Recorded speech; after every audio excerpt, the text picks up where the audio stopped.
அன்பான உறவுகள் அனைவருக்கும் இனிதான மாலை உற்சாக வணக்கம். 16/12/2024 இப்பொழுது ஆரம்பமாகின்றது புல சமூக நிஜங்கள் தோப்போடு விஜய் போஸ் அவர்கள். வணக்கம், வரவன்.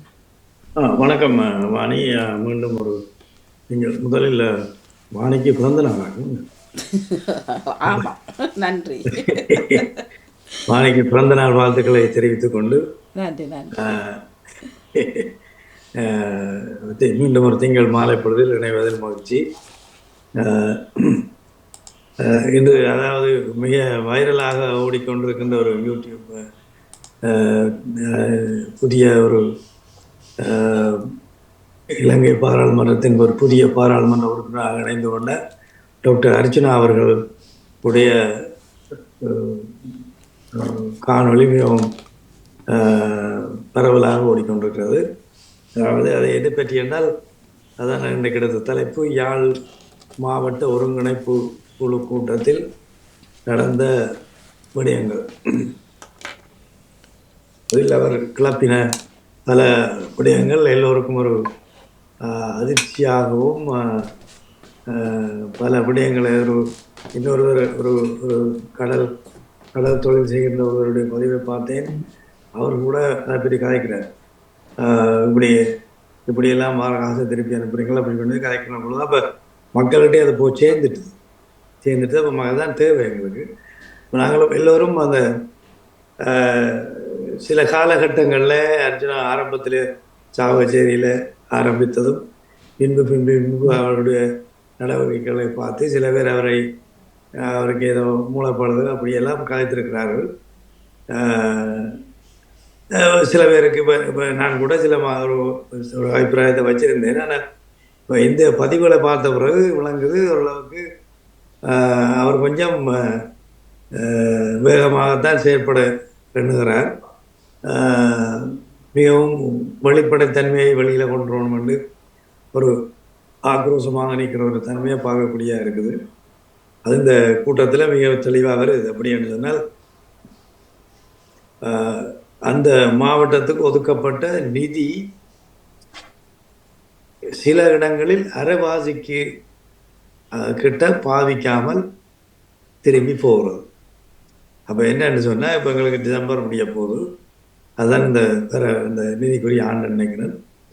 அப்போ அதில் அரைவாசி பாவிக்காட்டி நீங்கள் பாவிக்கல, அதை திரும்பி நிதி அமைச்சுக்கு போயிடும்.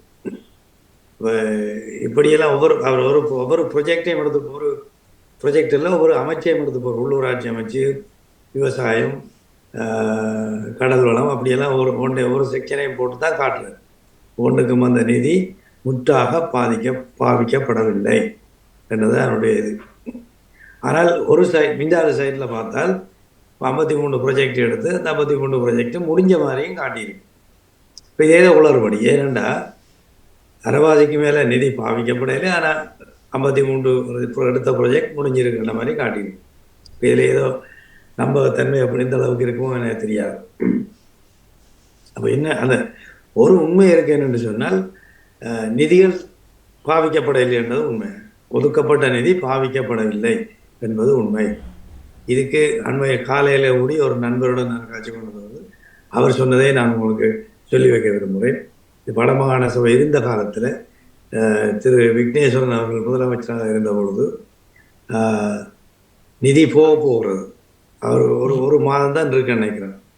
அந்த நிதிக்குரிய இதுகள் இவை கொடுக்கல, ப்ரொஜெக்டுகள் சில இதுகள் கொடுக்கல.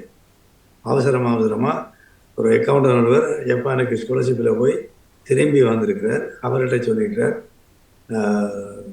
இந்த வாரம் இருக்க கொஞ்சம் ப்ரொஜெக்ட் எழுதி இவ்வளோ காசையும் திரும்பி போகாமல் இருக்கா, கொஞ்சம் ப்ரொஜெக்ட் எழுதப்பான். அப்போ அவர் வெளிநாட்டுக்கு போட்டு வந்தவரை பிடிச்சி ப்ரொஜெக்டை செய்யணும்னு சொன்னால் அந்த அளவு என்ன செய்கிறதுப்பா. அப்போ அவருடைய மனைவியாருக்கு அடிச்சு சொல்லியிருக்கிறார். ஏன்னா அந்த அக்கௌண்டனுக்கு தெரிஞ்சவர் தான் என்னோட காய்ச்சல். மனைவியாருக்கு விக்னேஸ்வரன் அடித்து சொல்லியிருக்கார். அப்படி இருந்ததுனால் தங்கச்சி அவர் 2 கிழமைக்கு வேற கொஞ்சம் எங்களோட விடணும், வீட்டை வாரதுக்கு சில அளவு குறைவாக இருக்கும், அவர் இங்கே தான் கூட நிற்க போகிறார், எங்களுக்கு கொஞ்சம் வேலைகள் செய்யக்கூடாதுன்னு சொல்லியிருக்கார். அப்படி அவர் ப்ரொஜெக்ட் எழுதலாம். அவர் யாரை கேட்கணும், ஃபீல்டில் உள்ள இன்ஜினியர்ஸை பிடிச்சி இந்த ரோட்டு போடணும், அதை போடணும் கேட்டு தான் அவர் செய்யலாம். அங்கே அடித்தா அவையே பிடிக்கலாம், அவை ஃபீல்டில் இல்லை. அப்போ அவர் இயலக்கூடிய அளவுக்கு செய்து இருந்தும் ஒரு ஒரு முக்கால்வாசிக்கு மேலே தான் அவரால் செய்யக்கூடியது இருந்தது, மிச்சம் திரும்பி போனது தான். அப்போ இது அங்கே உள்ள ஒரு கள நிலைமை. அப்போ நாங்கள் கடந்த தேர்தல்களில் வந்த பொழுது தமிழ் தேசியம் உடக்க கத்துனாங்க. தமிழ் தேசியம்னா என்ன? முதல்ல உங்களோட நாட்டை பாதுகாத்து பராமரிக்க அபிவிருத்தி செய்ய அக்கறை இல்லாதவர்களுக்கு என்னதுக்கு தமிழ் தேசியம் தான் என்னுடைய பேர். அதை பற்றி கதைக்காதீங்க, உதவி செய்து வெக்கம். எங்களுக்கு இவ்வளோ காசு ஒதுக்கி இருக்குது, எத்தனையோ திட்டங்களை செய்யலாம். அங்கே மற்ற இடங்களில் யூடியூப்புகளில் பார்த்தால் அதுக்கு அந்த பாதை அதுகளை எத்தனையோ வருஷமாக கேட்டுருக்கிறோம், ஒன்று நடக்குதில்லை, அப்படியான பொருள்களை எல்லாம் பார்க்கணும். பாதை பாராளுமன்ற உறுப்பினரோ அரசாங்க அதிகாரிகளோ அந்த இடத்துக்கு போய் பார்த்து, ஓகே இது தேவையானது, இதுக்கு நிதி ஒதுக்குவோம், இதுக்கு ஒரு ப்ராஜெக்டை போடுவோம் ரெண்டு செய்கிறதுக்கு இல்லாத உங்களுக்கு தமிழ் தேசியம் தேவையற்றது. அதை பற்றி கதைக்கவே லாயக்கில்லை உண்மையில். அப்போ இந்த இந்த சீர்கட்ட இடத்துல தான் இருந்து நாங்கள் ஏதாவது இந்த மக்களுக்கு செய்யணும் மட்டும் துடிச்சு கொண்டிருக்கிற புலம்பெயர் மக்களும் அங்கே உள்ள ஒரு சிலரும் பாடுபடுறதை நாங்கள் பார்க்குறோம். இருந்தாலும் கவலைக்குரிய விஷயம், மக்கள் இந்த தேசிய பற்றோடு இல்லை என்பதை தான் பார்க்கக்கூடியதாக எங்களுக்கு இருக்குது. இனி இதில் இணைந்து கொள்வதற்கு முக்கியமாக அவரை நித்திரையிலிருந்து எழுப்பி இருக்கிறோம் திரு செல்வின் அவர்கள். அவர்கள் கடந்த முறையும் அப்படித்தான் எழுப்பி வந்தவர், இந்த முறை அவரை எழுப்பியிருக்கிறோம். மன்னிப்போடு உங்களை இணைத்துக் கொள்கிறோம். வணக்கம் திரு செல்வின் அவர்களே. இணைந்திருக்கிறார். ஹலோ, வணக்கம். வணக்கம் வணக்கம் வணக்கம் வணக்கம். சாரி, மீண்டும் ஒரு நித்திரை குழப்பம். இல்லை, ஒரு பிரச்சனை இல்லை, ஒரு பிரச்சனை இல்லை. நீங்களும் இது பார்த்துருப்பீங்களா அர்ஜுனாண்ட, டாக்டர் அர்ஜுனாண்ட அந்த வீடியோக்கள் எல்லாமே பார்த்து கொண்டுட்டோம், எல்லாமே கேட்டு கொண்டுட்டோம். ரைட், அதை பற்றி உங்களோட கருத்து என்னன்னு சொல்லுங்க.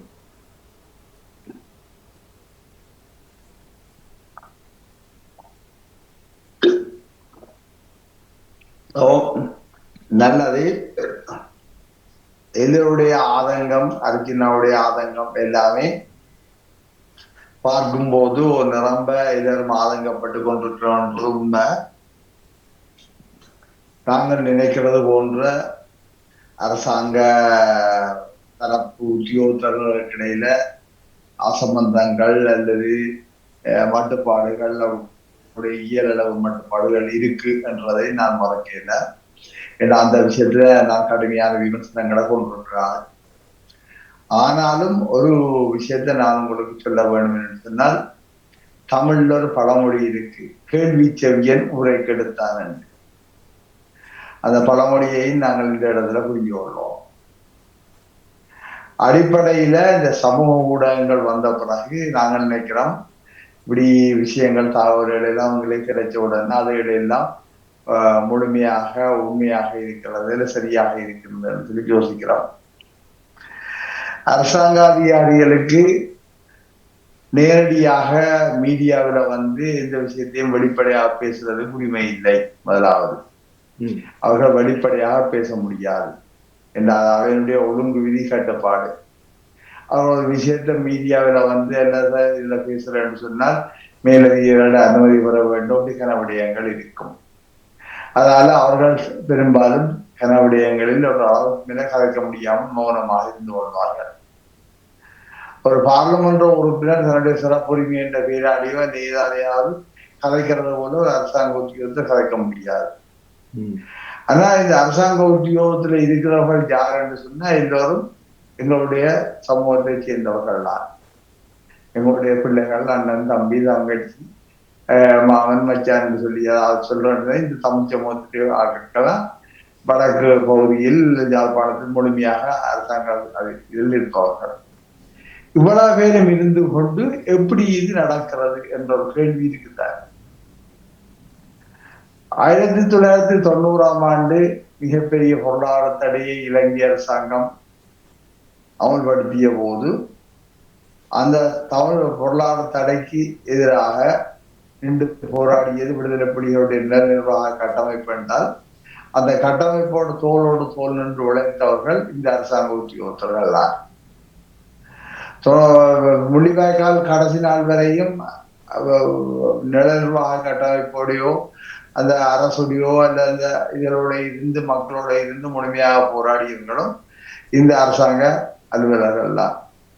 அப்படின்னு சொன்ன அவ்வாறு அந்த நேரத்தில் அவ்வளவு விடயங்களுக்கு தலை கொடுத்து எங்களுடைய போராட்டத்தோடு இணைஞ்சிருந்த அரசாங்க உத்தியோகத்தர்களை எவ்வாறு சிம்பிளாக நாங்கள் இப்படியே பொறுப்பற்றவர்கள் இப்படித்தானே செய்யணும் என்று சொன்னால் அப்ப நாங்க வேறொரு அரசாங்க உத்தியோகத்தர்களை இந்த ஆக்கிட கொண்டு வர போறோமா இந்த இவர்களுக்குள்ள மாற்றம் வந்துட்டா இவர்கள் அரசியல் ரீதியாக கட்சி மாறிட்டாங்களா கேள்வி எல்லாம் இருக்கிறார்கள்.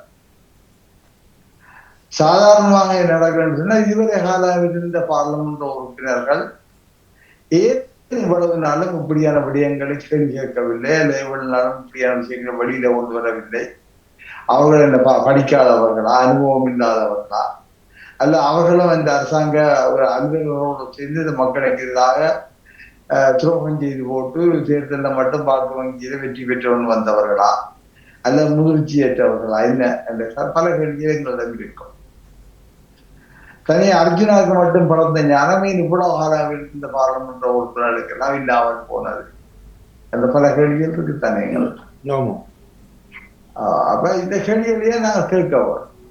என்னண்டு அர்ச்சனா மட்டும் இந்த விஷயத்தை தூக்கி தலையில வைக்க எல்லாரும் பேசாம இருக்கிறாங்க என்றதுல இருக்கும். அடிப்படை என்னன்னு சொன்னால் ஒரு விடயத்துல ஒரு அமைச்சு ஒதுக்கப்பட்ட நிதி திரும்பி போது செலவழிக்க போகுது என்ற தகவல் கிடைச்சால் முதலாவது என்ன செய்யணும், அந்த அமைச்சுக்கு போய் அந்த அமைச்சிடம் உள்ள தகவலை பெற்று அந்த சம்பந்தப்பட்ட அலுவலரிடம் இது என்ன நடக்குது என்றது அவர்கிட்ட வினாவி அவர்கிட்ட டேட்டாவை எடுத்து அந்த டேட்டாவை அவரோட விஷயங்களையும் காரணங்கள் ஆரோக்கியங்களையும் கேட்டுக்கொண்டு அதுல நாங்கள் திருப்தி அடைஞ்சா அல்ல திருப்தி அடைஞ்சா மட்டும்தான் இந்த பொது வழிக்கு வர வேண்டும். அதான் ஒரு மகிழ்ச்சியான ஒரு அரசியல் வாதிக்கு உரிய பண்பு.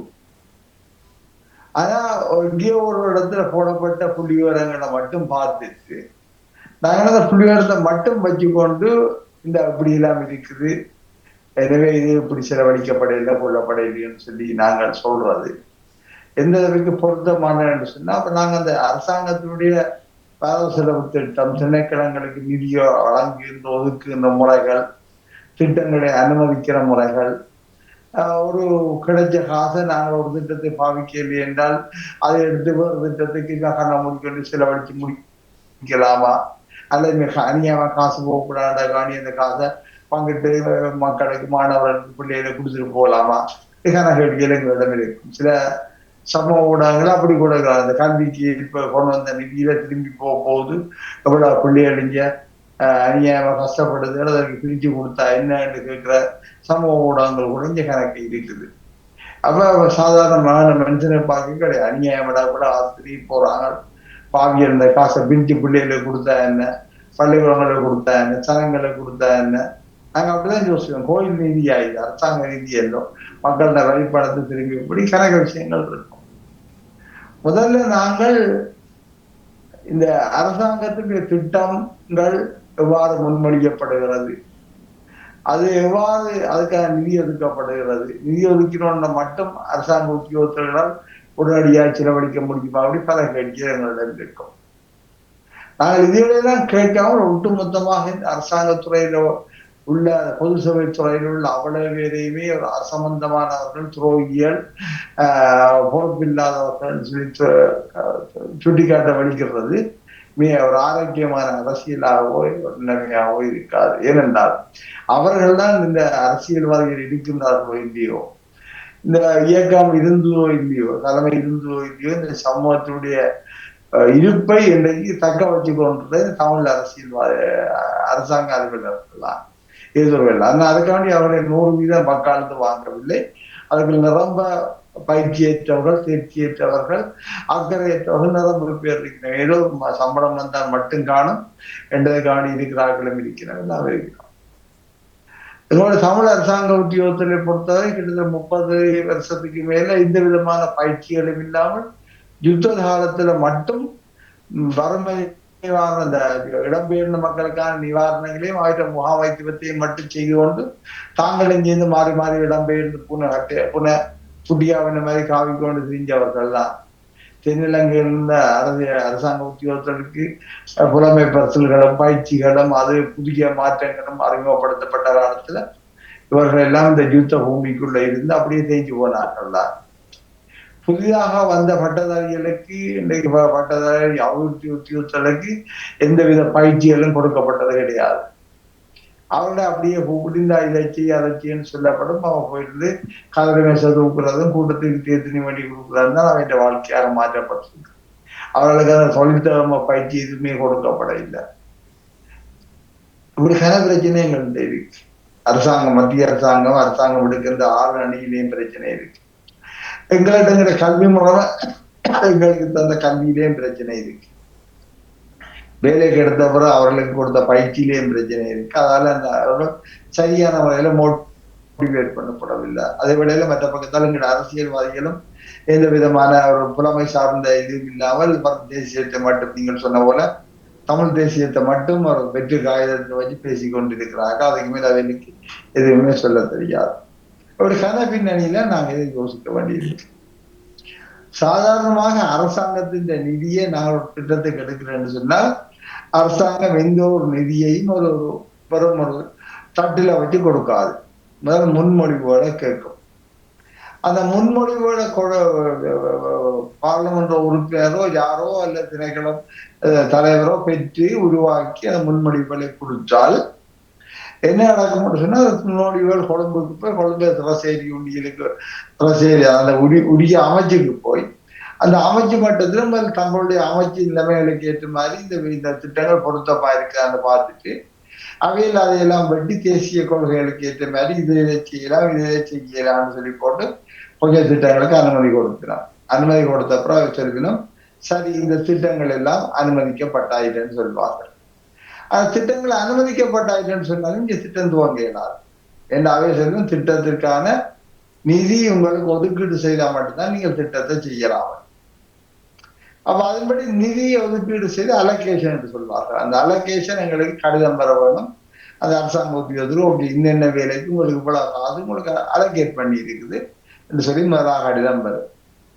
ஆனா அதே போல சமகாலத்தில் அரசாங்கம் சொல்லும் எங்களோட இப்பொழுது நிதி வளம் இல்லை, எனவே அலோகேஷன் இருந்தாலும் உங்களுக்கான காசை இப்பொழுது தர முடியாமல் இருக்கிறது. நிதி இம்ப்ரெஸ்ட் என்று சொல்வார்கள்.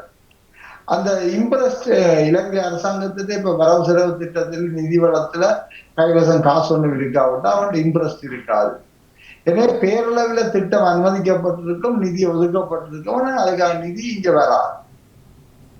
நிதி வராவிட்டு அரசாங்கம் நிதி உங்கள் கைக்கு வராத வரைக்கும் திட்டத்தை நீங்கள் வேலை செய்ய துவங்கக்கூடாது.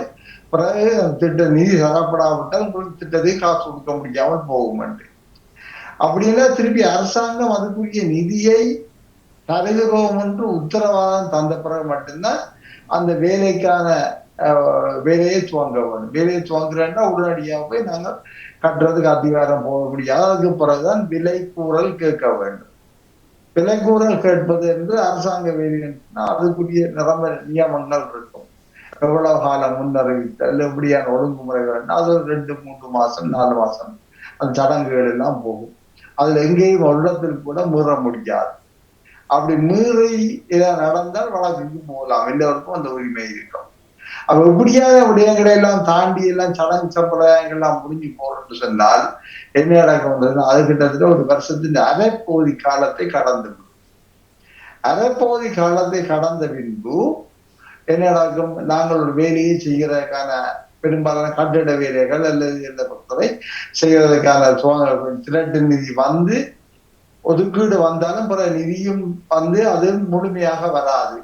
அரசாங்கம் சொல்லி உங்கள்ட்ட இருக்கிற நிதியை பொறுத்து நாங்கள் பகுதியா தருவோம், நீங்கள் செய்யும் கொண்டு அப்படி வரைக்கும் அந்த கதை நிதியை நம்பிக்கொண்டு இல்லை பெற்றுக்கொண்டு என்ன செய்யலாம்னா வேலையை துவங்கலாம். வேலையை துவங்கினாலும் என்ன நடக்கும் என்று சொன்னால் வேலை பகுதியாக நடக்கத்தான் இது என்ன செய்யணும்? காசை கொடுக்க வேண்டும். காசை கூட நேரடியாக கொடுக்க முடியாது. வேலைகள் பகுதி பகுதியாக நிறைவேற்ற உரிய பகுதிய அறிக்கைகளை முதல் அனுப்பி அந்த வேலைகள் இவ்வளவு வீதம் நடந்து முடிந்து விட்டது. எனவே இதுக்குரிய பற்றுச்சீட்டுகளை நாங்கள் பெற்று தருகிறோம், அதுக்குரிய காசை தருவோம்னு சொன்ன பிறகு பற்றுச்சீட்டுகளை பெற்று திருப்பி உரிய பிரிவுக்கு அனுப்ப வேண்டும். அதுக்கு பிறகு அந்த உரிய பிரிவு என்ன செய்யணும்னா அந்த பற்றுச்சீட்டுகளையும் பகுதிய வேலைகளையும் பார்த்து சரியான பிறகு அந்த பகுதி நிதியை கொடுக்கும். இப்படியே இந்த ஒரு திட்டத்தின் வேலைகள் 3-4 கட்டங்களாக அப்படியெல்லாம் போகும். அடிப்படையில இதான் உண்மை. யாழ்ப்பாணத்துல குருநகர்ல ஒரு 5 மாடி கட்டிடம் குடியிருப்பு இருக்கு, உங்களுக்கு தெரியும். இந்த 2009ஆம் ஆண்டுக்கு பிறகு அந்த மக்கள் மீள குடியேற துவங்கின போது அதை மீள அந்த 5 மாடி கட்டுறது திருத்தி அமைக்கிறதுக்குன்னு சொல்லி வீடமைப்பு நிர்வாகத்துறை அமைச்சினால உடனடியாக அதை யாழ்ப்பாணத்தை டெண்டர் கோல் பண்ணி அவர்கள் நேரடியா செய்யாமல் இன்னும் ஒரு அரசாங்கத்தின் கொழும்புல உள்ள ஒரு பொறியியல் நிறுவனத்துக்கு கூடாக அதை உப கொந்தராத்து கொடுத்து யாழ்ப்பாணத்தில் உள்ள 3 தனிப்பட்ட கந்தராத்துக்காரர்கள் அந்த வேலையை பொருட்படுத்தி செய்தவர்கள். செய்து முடிந்து அந்த கட்டிடம் முழுமையாக முடிக்கப்பட்டு அதன் பிற சிறப்பு விழாவும் வைக்கப்பட்டு அமைச்சர் டாக்டர் சிவானந்தா பிராந்திய அமைச்சராக இந்த பிராந்தியாவிற்கு பொறுப்பாக இருந்தவர் விமல் வீரவன்ச வந்து வீடமைப்புத்துறை அமைச்சராக இருந்து எல்லாரும் கோலாகலமாக வீடமைப்பு எல்லாம் திறந்து மக்கள் எல்லாம் குடியேற இருக்கிறோம். கிட்டத்தட்ட 5-6 வருஷத்துக்கு மேல போயிட்டுது. ஆனால் அந்த கட்டிடத்தை செய்த 3 அந்த ஒப்பந்தக்காரர்களுக்கும் யாழ்ப்பாணத்தை சேர்ந்த 3 ஒப்பந்தக்காரர்களுக்கும் இதுவரையும் காசு கொடுக்கப்படவே இல்லை. ஆனால் அங்க போய் கொழும்புல தேடிய போது அந்த காசு அந்த குறிப்பிட்ட வீடமைப்பு அமைச்சினால் வழங்கப்பட்டு விட்டாயிற்று. அந்த அமைச்சு தான் கொழும்பிலிருந்து அந்த பொறியியல் கூட்டு ஸ்தாபனத்துக்கு அந்த நிதி அவ்வளவையும் கொடுத்து விட்டது. அவையே தாங்களாவது வேலை முடிந்து விட்டது, எனவே காசை எடுத்துட்டோம்னு வேண்டி விட்டு அவர் தங்களுடைய நிர்வாக தேவைகளுக்கு ஒரு உதவியில் இந்த காசு முழுவதையும் கொடுத்து விட்டார்கள். கொடுத்து விட்டால் இங்க யாழ்ப்பாணத்தை கண்டக்ட் செய்த அந்த 3 ஒப்பந்தக்காரரும் இன்றைக்கு நடுவீதியிலே இருக்கிறாங்க. வழக்குக்கும் போயிடாது, ஒன்றுக்கும் போயிடாது என்ற அரசாங்கத்துக்கு வழக்கு போய் அந்த வழக்கு போன போது அவர்கள் சொன்னார்கள் அந்த பொறியியல் கொடுத்தாலும் சொல்லிச்சுது, நாங்கள் காசு வேண்டினாங்கள் தான், ஆனா எங்கள்கிட்ட இப்ப காசு ஒன்றும் இல்லை. அப்ப நீதிமன்றம் கேட்டா அதுல காசு ஒன்றும் இல்லையா, நாங்க என்ன செய்யறது, கொஞ்சம் கொஞ்சமா கேட்டு பாருங்கள். பிறகு சொன்னாங்க ஒரு 5 லட்சமாக மாசம் மாசம் தருகிறோம். எத்தனை? 18 கோடி இந்த 3 பேருக்கும் கொடுப்போம். இதுவரையும் கொடுக்கப்படவில்லை. இதுதான் அரசாங்கத்துறைக்கு பின்னாலே இருக்கிற ரகசியம். இந்த 3 தமிழ் கண்ட்ராக்டர்ஸ் இப்பயும் யாழ்ப்பாணத்தை இருக்கணும். சரியா? அப்ப இதான் இங்க உள்ள ரகசியத்துக்கு பின்னால் உள்ள கடுமையான விஷயங்கள். இப்படி கன ரீதியாக மற்றது பிசிக்கல் ப்ரோக்ரஸ் எப்பயும் முன்னுக்கு நடக்கும். பௌதிக ரீதியாக கட்டடங்கள் பௌதிக ரீதியாக நடக்க முடிய அதுக்கு அறிக்கையிடப்படும். அந்த அறிக்கையிடப்பட்டாலும் என்ன நடக்க என்றால் நிதி கொடுக்க முடியாது. அறிக்கையிடப்பட்டதை கொழும்புக்கோ அல்ல உரிய திணைக்களத்துக்கூட மேல அனுப்பி அவர்கள் சரிகின்ற பிறகுதான் அதுக்கு நிதியை அனுப்புவார்கள். ஒதுக்கீடு பேரளவில் இருக்கும். நிதியை பில்ல கொடுத்தாலும் காசு வராது. அதுக்கு பிறகு காசு வந்து கொடுக்குறதுக்கும் அந்த பௌதிக வளங்கள் நிறைவு பெற்றது, இந்த பௌதிக வேலை முன்னேற்றம் அடைந்தது என்ற அந்த நாளுக்கும் காசு கொடுக்குற நாளுக்கும் இடையில கிட்டத்தட்ட 3-4 மாசங்கள் இடைவெளி இருக்கும். அப்ப நடக்கும் பௌதிக முன்னேற்றங்கள் கூடியிருக்கும், நிதி இது கூடாமல் இருக்கும், குறைவாக இருக்கும். இது ஒரு சூழ்நிலை. 2வது வருஷத்தின் இறுதி அரைப்பகுதியில் தான் இந்த விடயமே நடந்து கொண்டிருக்கும். ஆனா வருஷ கடைசியில 31ஆம் தேதி அந்த வருஷத்துக்கு காசு எல்லாத்தையும் செலவழிக்கணும். செலவழிக்காத காசு எல்லாம் என்ன நடக்கும், திருப்பி கொழும்புக்கு அனுப்ப வேண்டும். இப்ப அரசாங்க உத்தியோகத்தர்கள் மிகப்பெரிய பிரச்சனை. சட்டப்படி வேலை முடித்தால்தான் காசு கொடுக்க வேணும். ஆனா தைக்கிற காசாக வந்திருந்துட்டு என்று சொன்னா இங்க என்ன செய்ய வேணும்? இப்ப இவர்கள் சொல்லணும் வேலை இங்கே மழை பருவகாலம் அப்படியான கனவிடயங்கள் இருக்கும்னு சொன்னால் அந்த நேரத்துல என்ன நடக்கும்னு சொன்னால் இந்த வேலையை முடிஞ்சிருக்காது. ஆனா காசு திரும்பி போகுது. டிசம்பர் மாதம் 31ஆம் தேதி என்றால் இப்பொழுது அரசாங்க உத்தியோகத்தர்கள் தங்களுக்குள் ஒரு பொய்யை சொல்ல வேண்டி வரும். அவர் கொழும்புக்கு அறிவிப்பார்கள், வேலையை முடிந்து விட்டது, நாங்கள் காசை கொடுத்து விட்டோம் என்று என்ன செய்வார்கள், செக்கை எழுதி அந்த கணக்கில் இருந்து அந்த காசை செலவழித்த காசாக காட்டுவார்கள். அதுக்குரிய செக் அந்த திணைக்களத்தில் ரகசியமாக வைக்கப்படும். இது எங்களுடைய தமிழ் பிரதேசங்கள்ல நாங்கள் செய்கின்ற ஒரு மிக ரகசியமான விடயம். செக்கை எழுதி வைத்து விடுவார்கள், கொழும்புக்கு அழைத்து விடுவார்கள், பேமெண்ட் கொடுத்தாயிற்று, செலவு செய்தாகிவிட்டது, அது உங்களுக்கு திருப்பி அனுப்புவது காசு இல்லை என்று. பிறகு தை மாசியில ஒரு மாதிரி மழை முடிந்த பிறகு பரவாயில்லம் வந்த பிறகு நடக்கும்னு சொன்னால் அந்த வேலையை செய்த பிறகு இந்த செக்கை தூக்கி அவருடைய கையில கொடுப்பார்கள். இந்த விடயம் கூட ஒரு பிற்காலத்தில் மத்திய அரசாங்கத்துக்கு இருந்த பிறகு அது மிக கடுமையான சவாலுக்கு உட்படுத்தப்பட்டு அப்படியான விஷயங்கள் செய்ய முடியாது. செய்த தமிழ் உத்தியோகத்தர்கள் பலரை தண்டிக்கப்பட்டார்கள், இடமாற்றம் செய்யப்பட்டார்கள். உதாரணத்துக்கு நெடுந்தீவுல சுற்றுலாத்துறை சம்பந்தமான திட்டத்துக்கு அந்த அர்ஜுனா பேசிய விடயத்துல சுற்றுலாத்துறைக்கு அனுமதிக்கப்பட்ட காசுல 49 லட்சமோ அப்படியே காசு செலவழிக்கப்படையில என்று சொல்லியும் இன்னும் 1 மாதத்துல செலவழிக்கப்படுமான்றது. நான் அந்த விடயத்தை கேட்டு விசாரித்தேன் உடனடியாக.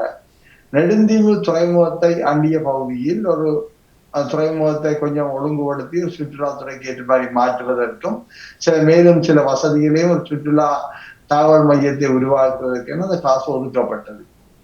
நெடுந்தீவுக்கு நாங்கள் நெடுந்தீவுக்கு கட்டுமான வேலை செய்கிறேன் என்றால் மணல் துவக்கம் எல்லாமே வெளியில் இருந்து சாக்கு மூட்டையில் கட்டித்தான் கொண்டு போகணும் கடலுக்கு கூடாது.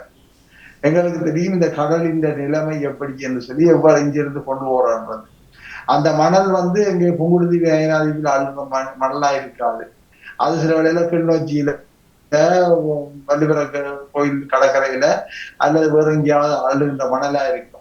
அங்கிருந்த மண்ணை சாக்கு மூட்டைகள் கட்டி நெடுந்தீவு துறைமுகத்தை கொண்டு திருப்பி படகில் ஏற்றி திருப்பி கொண்டு போய் அங்க இறங்குவானு. இப்பொழுது கடல் இந்த பருவ காலம் கடல் ஒத்துழைக்காது, சாதாரண பயணிகள் படகுல கொண்டு போயிடாது. இப்படியான பிரச்சனைகள் காரணமாக அந்த ஒப்பந்தத்தை எடுத்தவர் என்ன செய்யலாமல் இருக்கிறார்கள், இன்னும் அந்த மூலப்பொருட்களை நெடுந்தீவுக்கு கொண்டு போக முடியாமல் போராடி கொண்டிருக்கிறார். போராடி கொண்டு கேட்க இவர்களுக்கு பிரச்சனை, அவருக்கு அவற்றை பேர்ல செக் எழுதியும் வைக்க இயலாதுனால் அவர் மூலப்பொருளை கூட கொண்டு போய் சேர்க்கவில்லை. இந்த நிலைமையில அவற்றை பேர்ல அவருக்கு ஒரு முற்படமோ ஒன்றுமே செய்யலாம இருக்குது. ஆனா இதை நாங்கள் புரிஞ்சு கொள்ளாமல் நாங்கள் இவ்வளவு காசு செலவழிக்கல. ஏன்னா காசு செலவழிக்கிறது சும்மா நாங்கள் கடையில போய் சாமான் பண்ணி கொடுக்குற விடயங்கள் அல்ல. எங்களுக்கு தமிழ் அரசாங்க உத்தியோகத்தர்களுக்கும் தமிழ் பிரதேசங்களுக்கும் மத்திய அரசாங்கத்தால் நிரம்ப மட்டுப்பாடுகள் இருக்கும். சில வேளைகள் ஒரு திட்டத்தை நவம்பர் மாதம் அனுமதிப்பார்கள், அதுக்கு பிறகு திடீரென அலோகேஷன் தருவார்கள். பிறகு சொல்வார்கள் டிசம்பர் 30க்குள்ள முடிக்கும் போகணும். என்ன நடக்கும், முடிக்க இயலாது. திருப்பி முடிக்கலைன்னா காசு திருப்பி அனுப்புங்க. ஏன்னா காசு நேரத்துக்கு வரையிலான்ட்டு அரசாங்கத்துல காசு இல்லை. மத்திய அரசாங்கத்திலேயும் அதே பிரச்சனை. என்ன நடக்கும், பேரளவில் எங்களுக்கு தந்துட்டு பறைக்கிற மாதிரியான விளையாட்டு தான் கூடிய அளவில் நடக்கும். உதாரணத்துக்கு இப்ப நான் அண்மையில அந்த எலெக்ஷனுக்கு முன்னுக்கு எம்பி மேருக்கு இந்த ஒரு 50 மில்லியன் அப்படி காசு கொடுத்தது. விக்னேஸ்வரன் ஐயாவுக்கும் 50 மில்லியன் கொடுத்தது. அவர் என்னட்ட கேட்டார், இந்த 50 மில்லியன் செலவழிக்கணும் திட்டங்கள் கொஞ்சம் சொல்வீங்களான்னு. நான் அப்ப சனத்திட்ட அதிட்ட பரவத்திட்ட சில திட்டங்களை அவருக்கு கொடுத்தேன். அவர் அதில் கொடுத்த போது அந்த திட்டத்துக்கு கீழே சில திட்டங்களை அனுமதித்தார்கள். உதாரணமா ஒரு திட்டம் என்னன்னு சொன்னா, நெடுந்தீவுக்கு ஒரு கடல் மார்க்கம் செல்லக்கூடிய ஒரு ஆம்புலன்ஸ் போட் சரி கொடுக்குறது நெடுந்தீவுக்கு. கிட்டத்தட்ட 1,80,00,000 ரூபாய் அதுக்கு முடியுது, 18 மில்லியன். அப்ப நான் அதுக்குரிய அது எஸ்டிமேட் தான். நான் இந்த பணி வந்தலையும் இல்லை, நான் ஒரு தன்னார்வ அடிப்படையில இருந்தேன். அது சம்பந்தமாக இலங்கையில ஒரு ஆம்புலன்ஸ் போட் செய்யற கம்பெனி என்றால் 2 கம்பெனி தான் கொழும்புல இருக்கும். ஒன்று கொழும்பு டோக்கியா, மற்ற சீனோ. அந்த சீனோட தொடர்பு கொண்டு அவளை கேட்டு அவர்கிட்ட உரிய மதிப்பீடுகளை நான் தனிப்பட்ட முறையில் எடுத்து அவரே கொடுத்தால் இதெல்லாம் நடந்தது. ஆனாலும் ஒரு போட்டுக்கு நாங்கள் ஆர்டர் கொடுத்தால் அந்த போட் செய்து வர்றதுக்கு குறைஞ்சது 9 மாசம் செல்லும். அப்ப 9 மாசம் செல்லும் என்றால் இது நடந்தது செப்டம்பர் மாசம் அவர் இந்த ப்ரப்போசல் கேட்டதும் இந்த எலெக்ஷனுக்கு முன்னுக்கு இது நடந்ததுதான். செப்டம்பர் மாதத்துக்கு பிறகு அரசாங்கம் உடனடியாவே நெடுந்தீவுக்கு அந்த போட் வாங்குறதுக்கான ஒதுக்கீட்டை இதையும் அனுப்பிட்டது யாழ்ப்பாண கச்சேரிக்கு. யாழ்ப்பாண கச்சேரிக்கு வந்தால் செப்டம்பர் மாதம் வந்த பிறகு அதுக்கு பிறகு அவை என்ன செய்யலும் அப்படி ஒரு விஷயம் வந்த பிறகு அதற்கான டெண்டரை கால் பண்ண வேணும். அரசாங்க நிறுவனங்கள் திணைக்களம்னு சொல்லி சும்மாவே வேண்டியது. அது டெண்டரை கால் பண்ணா குறைஞ்ச 2 மாசம் எடுபடும். 2 மாசம் எடுபட்டா செப்டம்பர், அக்டோபர், நவம்பர் அதுக்கு பிறகு டெண்டரை க்ளோஸ் பண்ணி டெண்டரை ஃபைனலைஸ் பண்ணி எல்லாம் செய்ய டிசம்பர் மாசம் வந்துடும். அந்த ஒதுக்கப்பட்ட நிதி டிசம்பர் மாதத்துக்கு செலவழிக்க வேண்டும் மட்டும் இன்னைக்கு விதி போடுதுன்னா இப்ப என்ன நடக்குது, சிக்கப்பட்டு போயிடுவோம். இப்ப இது இப்ப என்ன நடக்கும்னா ஏதோ ஒரு வகையில அது கையாளுகின்ற ஆபீசர் அந்த நிறுவனத்தோட நெகோசியேட் பண்ணிட்டு ஒரு ஒப்பந்தத்தை உடனடியா டிசம்பர் 30 மேல் போட்டு அது அரசாங்கத்துக்கு கீழே இருக்கின்ற சீனோ நிறுவனமாக இருந்தால் அதுக்கு செலவழிந்த இந்த செக் எழுதி கொடுத்து விட்டால் என்ன நடக்கும் என்றால் செலவு காட்டப்படும், இந்த செக் செலவழிச்சாச்சு. ஆனா போட் எப்ப வரும் என்றால் 2025ஆம் ஆண்டு ஆகஸ்ட் மாதமோ செப்டம்பர் மாதமோ தான் வந்து சேரும். அப்ப இந்த இடத்துல என்ன நடக்கும், வெளியில பார்க்கும்போது செலவு செய்யப்பட்டிருக்கு, பொருள் வந்திருக்காது. இப்படி இருக்கிற கணக்க சூட்சுமங்கள் இந்த அரசாங்கத்துறை இந்த பொது செலவுத்துறைக்குள்ள இருக்கு. இந்த விடயங்களை எல்லாம் பார்த்தோம்னு சொன்னா இது எவ்வளவு கவனமாக நிதானமாக கையாள வேண்டும் என்றதுல எங்களுக்கு இருக்கும். எல்லாத்தையும் நாங்கள் எடுத்தேன் கவுட்டேன்னு சொல்லி போட்டு உடைக்கலாம். இவ்வளவு காலம் இவ்வளவு முதிர்ச்சியான பார்லமெண்ட் அங்கத்தவர்கள் எல்லாம் இருந்த இந்த அரசாங்க உத்தியோகத்தர்களோடு சேர்ந்த இந்த தமிழ் மக்களுக்கு தங்களுக்கு வாக்களித்த மக்களுக்கு துரோகம் செய்தவங்கள், காசு விரும்பி போய் செய்தவங்க ஒரு கேள்வி இருக்குத்தாங்க. நாங்கள் அப்படி எதுவுமே கேட்காம இந்த சமூக ஊடகத்தின் ஆதிக்கத்தை கீழே இருக்கின்ற அர்ஜுனா சொல்லுகின்ற அந்த விடயத்தை மட்டும் பற்றி கொண்டு நாங்கள் உடனடியாக முடிவுக்கு வருகிறோம் எல்லாம். இதுதான் இன்றைக்கு ஆபத்தான விஷயமாக இருக்கின்றது. இது என்ன நடக்கும்னா குறைந்தபட்சம் இந்த அரசாங்க உத்தியோகத்தில் ஏதோ ஒரு தத்துணிவுல செய்கின்ற சில விடயங்களையும் கூட நான் இதுல அந்த அசம்பந்தமாக மிகவும் பொறுப்பற்று பிழையான விடயங்கள் அக்கறை இருக்கின்ற அரசாங்க உத்தியோகத்தில் இருக்கிறன்றதை நான் ஒத்துக்கொள்றேன். அப்படி கணிசமான விஷயங்கள் நடக்குதுன்றதையும் ஒத்துக்கொள்றேன். ஆனால் மற்ற பக்கத்தால் நடக்கின்றால் ஏதோ ஒரு வகையில தத்துணிவு அடிப்படையில சில விஷயங்கள் செய்யப்படக்குள்ள இனிமேல் அந்த அரசாங்க உத்தியோகத்தர்கள் எவருமே இந்த விஷயத்துக்கு முன்வர மாட்டாங்க. ஏனென்றால் தமிழ் அரசாங்க உத்தியோகத்தர்கள் இப்படியான விஷயங்கள் தற்செயலாக சிக்கப்பட்டு ஒரு ஒழுங்காற்று நடவடிக்கைக்கு போனால் எங்களுடைய பார்லமெண்ட் உறுப்பினர்களோ அமைச்சர்களோ யாருமே அவர்களை காப்பாற்றுவதில்லை. ஒரு முஸ்லீம் அலுவலர் இப்படியா பிரச்சனைக்குள்ள வந்தேன் என்றால் முஸ்லீம் அரசியல்வாதிகள் தலைகீழா நின்றாவது அவரை காப்பாற்றுவார்கள். சிங்கள உத்தியோகத்தருக்கு அப்படியே பிரச்சனையே வராது. தமிழ் உத்தியோகத்தர்கள் அனாதைகள். எனவே அவர்கள் பேசவும் மெல்லவும் முடியாது, விழுங்கவும் முடியாது நிலைமையில் உள்ளவர்கள் தான் அவர்கள். ஏன் நான் இவ்வளவு சொல்றேன்னா எனக்கு இந்த துறைக்குள்ள கிட்டத்தட்ட ஒரு 3 தசாப்த அனுபவம் இருக்கிறது. முழுமையாக நின்று பல திட்டங்கள் செய்து அதே வேளையில் நான் தொடர்ச்சியாக இந்த பொது அரசாங்க உத்தியோகத்தர்களுக்கு பயிற்சிகள் அதை நிரம்ப விஷயங்கள் தொடர்ச்சியாக இன்றைக்கு வரையும் ஒவ்வொரு விஷயத்தையும் கண்காணித்து கொண்டிருக்கபடியினால எல்லாவற்றையும் நாங்கள் ஒரு அடிமட்டத்தால் அளந்து போட்டு இப்படி ஒரு முடிவுக்கு வாரது மிக ஆபத்தானது என்றுதான் என்னுடைய கருத்தாக இருக்கின்றது. இப்ப நீங்கள் சொல்லுங்க, நம்பிக்கை கருத்து. நீங்க நாங்கள் சிவா இணைந்திருக்காங்க, அவருடைய கருத்தையும் கேட்டுக்கொண்டு நான் மிச்சத்தை தொடர்பு. சிவா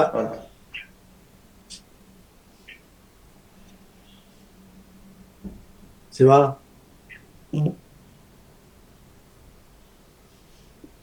சிவா இருக்கிறீங்களா?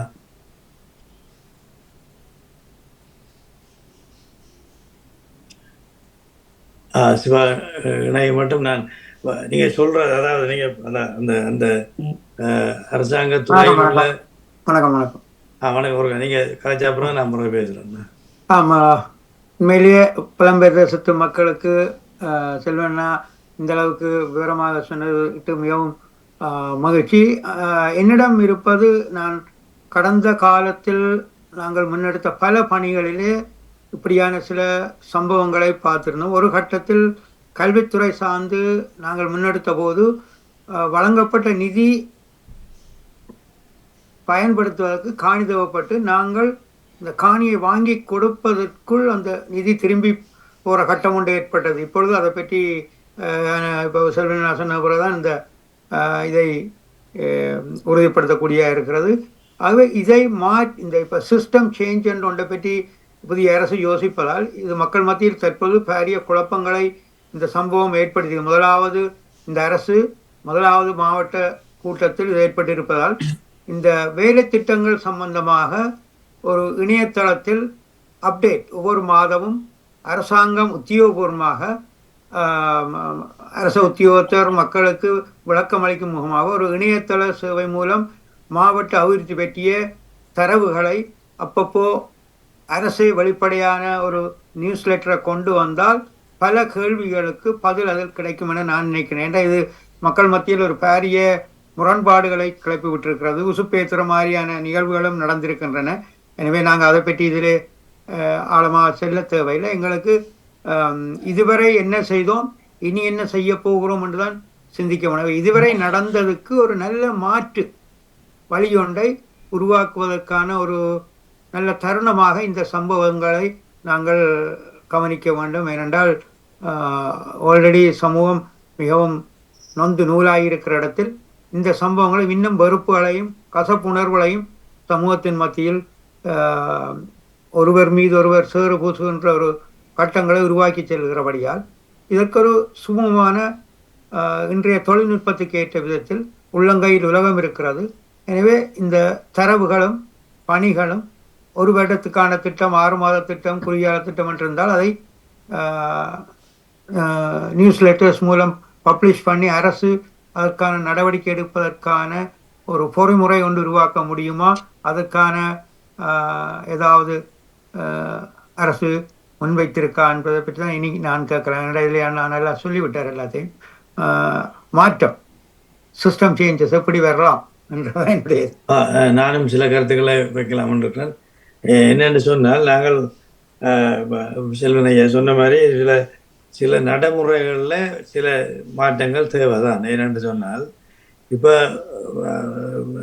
நீங்கள் குறிப்பிட்டது போல் செப்டம்பரில் ஒரு ப்ராஜெக்ட் அப்ரூவ் பண்ணப்படுது, அக்டோபரில் அதுக்குரிய ஒரு பகுதி நிதி வருது என்று சொன்னால், ஓகே, அப்ரூவ் பண்ணி நிதி வந்த பிறகு அதுக்கு ஒரு உதாரணத்தை சொல்லுதான் நான். ஒரு கட்டிடத்துக்கான பிளானிங் பெர்மிஷன் வருது. எங்களுக்கு பிளானிங் பெர்மிஷன் தந்து அதெல்லாம் அப்ரூவ் பண்ணி, ஓகே, நீங்கள் இதுக்குரிய இந்த கட்டிடத்தை இப்படி கட்டலாம் என்று அப்ரூவ் பண்ணி வருது. வந்தால் அவர்கள் சொல்லுகிறார்கள் என்று சொன்னால், ஒரு குறிப்பிட்ட காலத்துக்குள்ள, ஒரு 3 மாதமோ 6 மாதத்துக்குள்ள நீங்கள் இந்த கட்டிட வேலையை ஆரம்பித்தால் சரி, பிறகு நீங்கள் அங்கால கொண்டு போகலாம். 1 வருஷமோ 2 வருஷமோ எடுக்கலாம், ஆரம்பித்தா சரி என்ன மாதிரி. அப்போ இங்கே கொஞ்சம் மாற்றம் தேவை. எப்படி என்றதுன்னா, அக்டோபரில் அந்த ஒரு மாற்றமோ இல்லாட்டி அதுக்குரிய நடைமுறையோ வந்து அனுமதி கொடுத்தாச்சு, ஒரு பகுதி நிதியும் வந்துட்டுது. ஆனால் டிசம்பர் வந்துட்டுது. அப்போ நாங்கள் அதை திருப்பி அனுப்புவோம் என்று சொல்கிறது முற்றிலும் பிள்ளையான வேலை. அப்போ அதில் மாற்றம் தேவை. அது நடைமுறையில் இப்போ இருக்குது. திரு செல்வன் போன்றவர்கள் மிகவும் அனுபவம் வாய்ந்தவர்கள். இதுகளை நீங்கள் இனிமேல் சொல்ல வேணும். அதாவது நீங்கள் இது ஒத்து வராது. இப்போ டிசம்பர் வந்தோடனே காசு அனுப்புன்னு சொல்கிற வேலையை நிப்பாட்டிட்டு ப்ரொஜெக்ட் ஆரம்பிக்கப்பட்டால் சரி, அதங்கால தொடர்ந்து போகலாம் என்ற ஒரு மாற்றத்தை நிச்சயமாக கொண்டு வந்தே ஆகணும். ஏனென்றால் நீங்கள் சொல்கிற மாதிரி சில நடைமுறை சிக்கல்கள் இப்போ எங்களுக்கு சொல்லிக்க நிறையா விளங்குது. அதை ஆனால் உண்டு. அந்த சிக்கல்கள் தெரிந்தாலும் கூட நீங்கள் ஒப்புக்கொண்டீர்கள். இந்த அரசாங்க துறையில் இருக்கிற நான் பெரும்பான்மையோடு தான் சொல்லுவேன். பெரும்பான்மை, ஏன்னா நாங்களே சில விடயங்களில் அங்கே அனுபவப்பட்டிருக்கோம், பார்த்துருக்கிறோம். அப்போ அதில் தெரியுது அங்கே ஒரு அசமந்த போக்கு பரவலாக இருக்குது. எந்த ஆஃபீஸுகளில் போனாலும் ஒரு விஷயத்தை உடனே செய்ய முடியாது என்ற ஒரு கட்டத்திலே அங்கே இருக்கிறோம். அப்போ நானே அதை பார்த்துக்கணும். அது ஒரு சின்ன உதாரணம் சொல்கிறேன். பருத்தித்துறை, என்னுடைய கிராமம் பருத்தித்துறை. அங்கே ஒரு மண்டபத்தை கட்டி அதுக்கு ஒரு மின்சார கனெக்ஷன் எடுக்கணும். நான் இங்கே இருந்து ட்ரை பண்ணி அங்கே அந்த பில்டிங் செய்தவனோட தொடர்பு கொண்டு இதை செய்யடாப்பா அதை செய்யடாப்பா அவனை ஒன்றா கேட்பான். ஆனால் ஒரு இதை பவர் பட்டணியை தாங்கோ, அதை தாங்கோ, இதை தாங்கோ, எல்லாம் அனுப்பி கொண்டு இருக்கேன். இது 1 வருஷமாக நடக்குது. எலக்ட்ரிசிட்டியும் வரையிலும் ஒன்றும் வரையில. இப்போ எனக்கு சரியான பிசர் வந்து நான் சரி ஓகே போய் பார்ப்போம் என்ன நடக்குது. அங்கே போன பிறகு லக்கிலி எங்களுக்கு அந்த வாகனம் கொண்டு தெரிஞ்ச பையன், நல்ல பழக்கமான பையன், அவருக்கு நான் சும்மா கேஷுவலாக இதை சொன்னேன், இப்படி ஒரு பிரச்சனைடாப்பான். எங்கே இடம் பண்ணுச்சுன்னா இப்படி சொன்னேன், பருத்தித்துறேன். ஏன் எனக்கு முதல் சொல்ல இல்லை, என்ன விஷயம், டிஸ்ட்ரிக்ட் செக்ரட்டரி இந்த மாமா பாருங்க என்ன மாதிரி அந்த போகுது 2 விஷயம். அப்படியா பொருங்க வாரேன் நான் டிஸ்ட்ரிக்ட் செக்ரட்டரி ஃபோன் பண்ணுறேன். ஃபோன் பண்ணி இப்படி ஏன் என்ன பிரச்சனை, ஏன் லைட் கொடுக்கல என்றோடனே நான் என்ன தெரியாது, உங்களோட ஜிஎஸ் தான் ஒண்டா கேட்டுக்கொண்டிருக்கிறான். எனக்கு தெரியாது. சரி நீங்கள் வாங்க, நான் இப்போ போய் அங்கே போய் நிற்கிறேன் தானே. சரி நீங்கள் யாழ்ப்பாணம் வாங்க, வந்தவொடனே தொடர்பு கொள்ளுங்க. அங்கே போனால் நம்ப மாட்டீங்கள். உடனடியாக அவர் சொல்லி இதானே ஒன்றுமே கேட்கல, கிராம சேவை எல்லாம் படம் கொண்டு எல்லாம் தந்தால் எலக்ட்ரிசிட்டி போர்ட்லேயும் ஒரு தெரிஞ்ச ஒரு ஆள் இருந்தபடியால் ஒரே நாளில் இந்த அலுவல் முடிஞ்சது. ஒரு வருஷம் முழுவட்ட வேலை. ஒரு அப்போ எங்கே நாங்கள் நிற்கிறோம் என்று சொன்னால் ஒரு அபிவிருத்தியை தடை பண்ணுறோம், ஒரு வருஷத்துக்கு தொத்தி போட்டிருக்கோம். அப்போ அது அங்கே நிறைய இருக்குது. இப்போ இந்த நான் காலையில் கூட ஒருத்தர் சொல்லிங்களோ இப்படி ஒரு விஷயத்த சொன்னேன். தான் போனே அறிவு தெரிஞ்சபடியால் அதுவும் அந்த வடிவாக சொன்னார். எப்படி ஏன்னா அந்த ஹெட் டிபார்ட்மெண்ட் தன் ஃபோன்லேருந்து அடிக்காமல் இன்னொரு ஆளோட ஃபோன்லேருந்து அடித்து இது இப்போ இது என்ன மாதிரினோ அதுக்கு இன்னென்ன சாமான்கள் வேணும், அது வேணும், இது வேணும் ரெண்டெல்லாம் சொன்னால் அப்புறம் இவர் சொன்னார், இல்லை நான் தான் கதைக்கிறேன், ஹெட் டிபார்ட்மெண்ட் நான் தான் கதைக்கிறேன், அது ஒன்றும் தேவையில்லை, நீர் உடனடியாக செய்து விடணும். உடனடியாக அன்று செய்து கொடுக்கப்பட்டது. இப்போ இதில் இந்த என்ன விளங்குதுன்னா, நாங்கள் இப்போ நான் இப்போ ஒன்றை சொல்கிறேன், ஒரு தெற்கு பகுதியில் போய் ஒரு விஷயத்தை இலகுவாக செய்யலாம். அவர்கள் இந்த அளவுக்கு நூல் பிடிச்சு கொண்டு செய்கிறே இல்லை. தமிழ் பகுதியில் இருக்கிற எங்களோட அரச அதிகாரிகள் உத்தியோகத்தர்கள் மிக கடும்போம். புத்தகத்தில் இருக்கிற 100 இருந்தால் 100ம் அவைக்கு செய்து கொடுத்தா தான் நாங்கள் அப்ரூவல். அதுக்குள்ளால ஏதாவது அட்ஜஸ்ட் பண்ணிக்கன்னு செய்கிற அட்ஜஸ்ட் பண்ணிங்கன்னா பிளவிட சொல்லல, ஒரு வளைவுகள் செலவுகள் இருக்கலாம். என்ன அதுக்குள்ளால செய்து கொடுக்குற பண்பு தமிழ் பகுதியில் இல்லை என்றது என்னுடைய ஆணித்தரமான கருத்து. ஏனென்றா நானும் ஒரு அரசாங்க ஊழியனா அங்கே 17 வருடங்கள் இருந்தேன். அவை எனக்கு அந்த விஷயங்கள் ஓரளவுக்கு பரிச்சயம் இருக்குது. செல்வினையாக இன்னும் கூட அனுபவம் இருக்கும். அவருக்கு இன்னும் அந்த அதுக்குள்ளே உள்ள சூட்சுமங்கள் எல்லாம் நிறைய தெரிஞ்சவர். அப்போ இது அந்த அரசாங்க அந்த ஊழியர்களுக்கு ஒரு இன்னும் ஒன்று நான் சொல்ல விரும்புகிறேன். ஒருவர் ஏதோ ஒரு சிக்கன் கடையை இன்னும் போடுறதுக்கு பர்மிஷனுக்கு போட்டிருக்காரு. அதுவும் பருத்தூர பகுதின்னு தான் நினைக்கிறேன். பிரதேச சபைக்கு என்னத்துக்கு போட்டுட்டு அவர் 6 மாதமாக போச்சு, ஒரு பதிலும் இல்லை. போய் கேட்டால் இல்லை இது நீங்கள் எங்கே போட போகிறீங்க, அதுங்க இங்கே அது நீங்கள் அங்கே போடலாம், அது மார்க்கெட்டுக்கு வேணால் போடலாம், அது ஃப்ரோசன் சிக்கன் விற்கிற கடை, அது எங்கேயும் போடலாம். அவர் விளங்கப்படுத்தி பார்த்துக்கிறார்.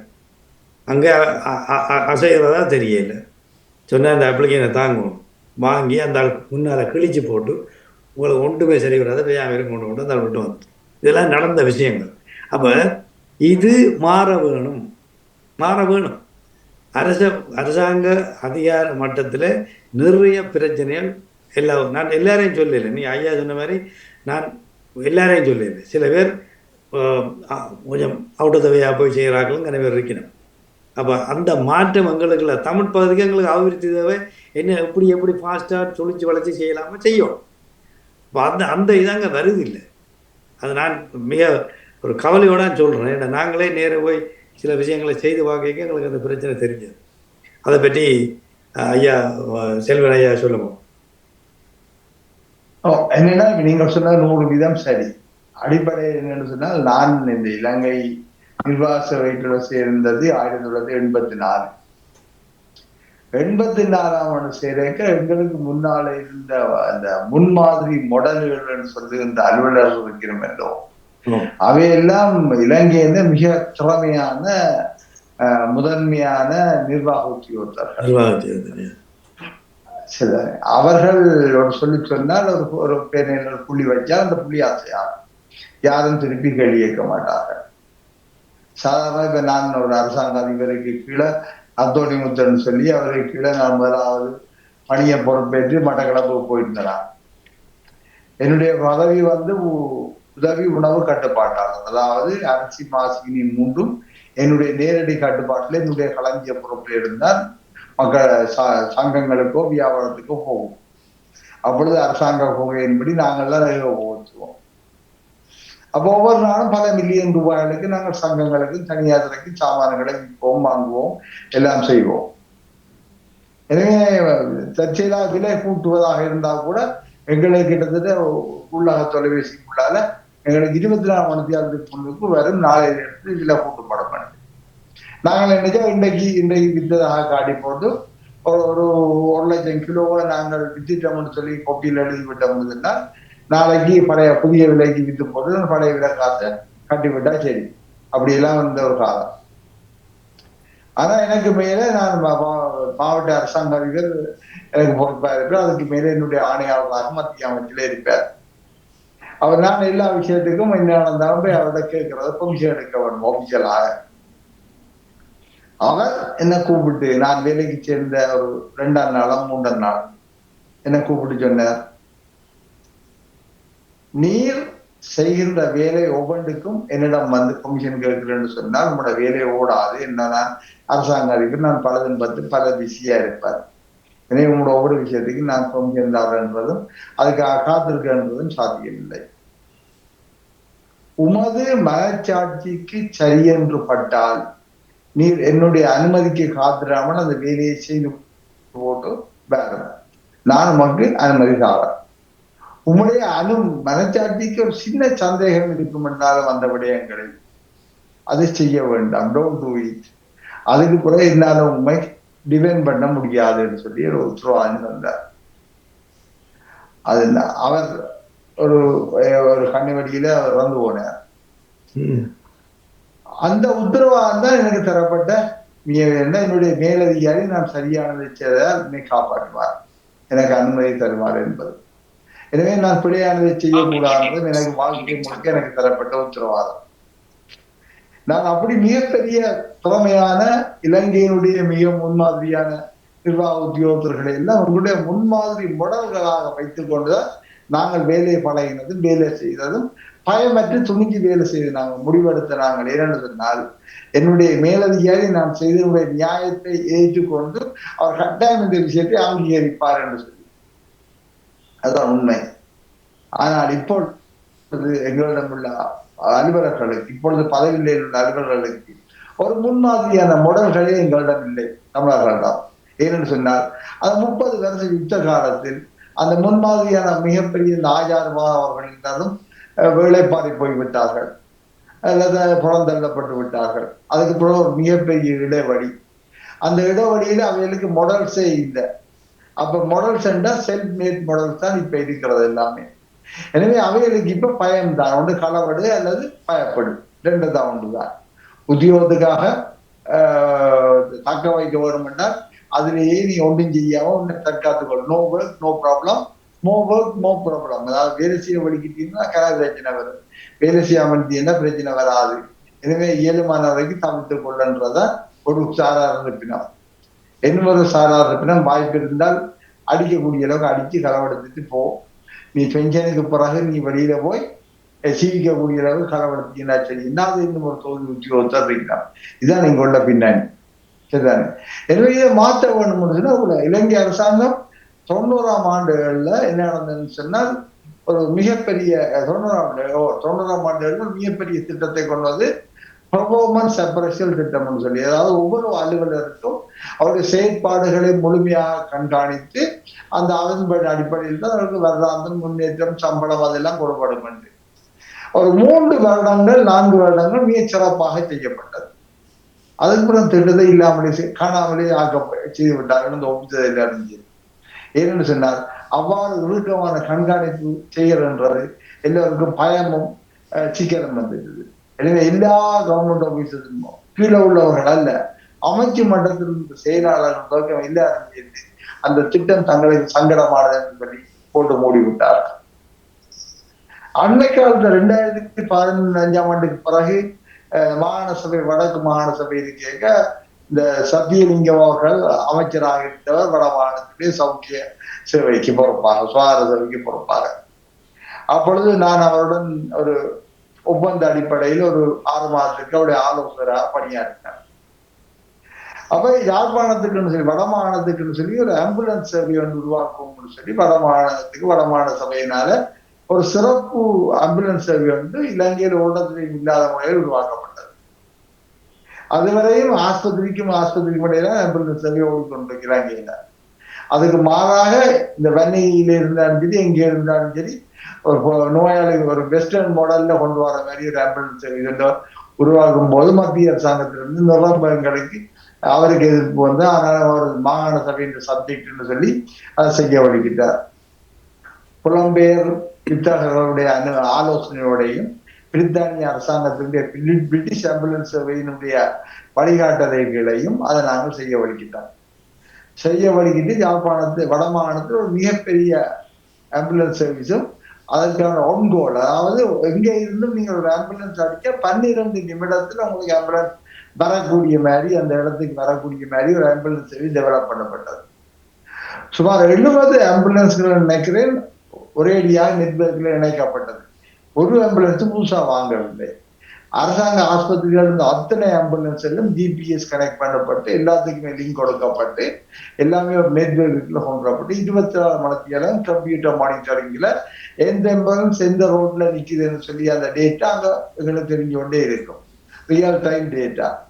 அப்ப அதே போல இந்த நம்பர் கொடுத்தாயிட்டு இலங்கை அரசாங்கம் கொழும்பு சுகாதார அமைச்சர் எல்லாரும் உங்களுக்கு கடுமையான எதிர்ப்பு இந்த விஷயத்துல நாங்க தனித்துவமா ஒரு மாடலை கிரியேட் பண்றோம் வந்து அப்படிங்கிற உருவாக்கினால் 70 ஆம்புலன்ஸ் நினைக்கிறேன்.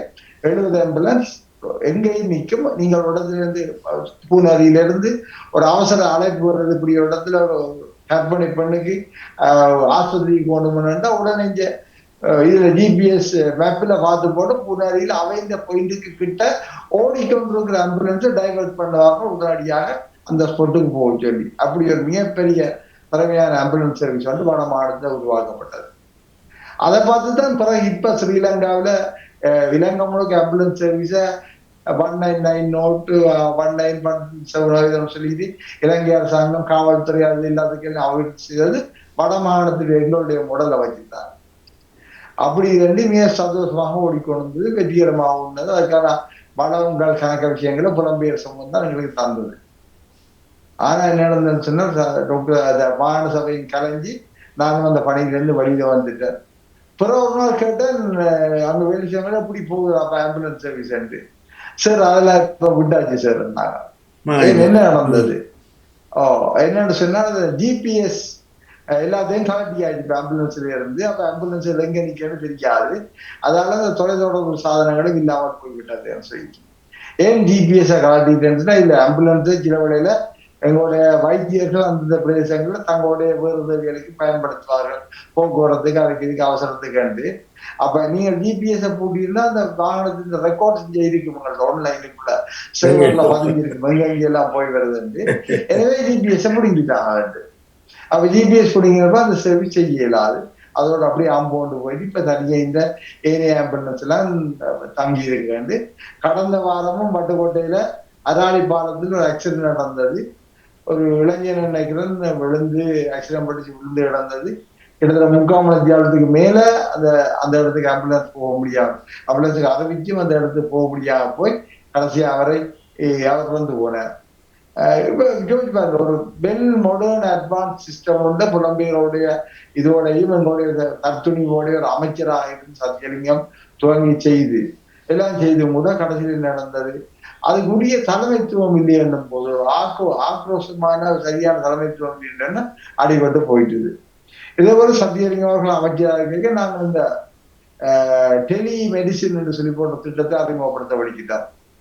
அதன்படி நடக்கும்போது இப்ப நெடுந்தீவு உடனடியா சாதாரண வைத்தியர்களால் தான் அங்க போயிட்டு இருப்பார், உதவ வைத்தியர் இருப்பார். அந்த நெடுந்தீவுல இருக்கிற ஒரு ஆளுக்கு திடீரென்று மிக பாரதூரமான வருத்தம் வந்துட்டு சொன்னால் அவர் அங்கிருந்து நேவி இந்த ஆம்புலன்ஸ்லயோ வேற இதுல ஏற்றி இந்த யாழ்ப்பாணம் கொண்டு வந்து சேர்க்க கிட்டத்தட்ட 2-3 மணி நேரம் செல்லுமண்டாக்காண்டி நாங்கள் டெலிமெடிசின் என்ற விஷயத்தை துவங்கி ஆஸ்திரேலியாவில் இருக்கிற புலம்பெயர் விற்பனர்களுடைய உதவியோட இதோடையும் அங்கே ஒரு கம்ப்யூட்டர் வச்சு அங்க உள்ள ஒரு டாக்டருக்கு ட்ரெயின் பண்ணி பேஷண்ட் அங்க வந்த உடனே அந்த கம்ப்யூட்டரோட அதை கனெக்ட் பண்ணி யாழ்ப்பாண ஆஸ்பத்திரியில் உள்ள வைத்தியர்கள் உடனடியாகவே அந்த அவரை கண்காணித்து ஆலோசனை கொடுப்பார்கள்.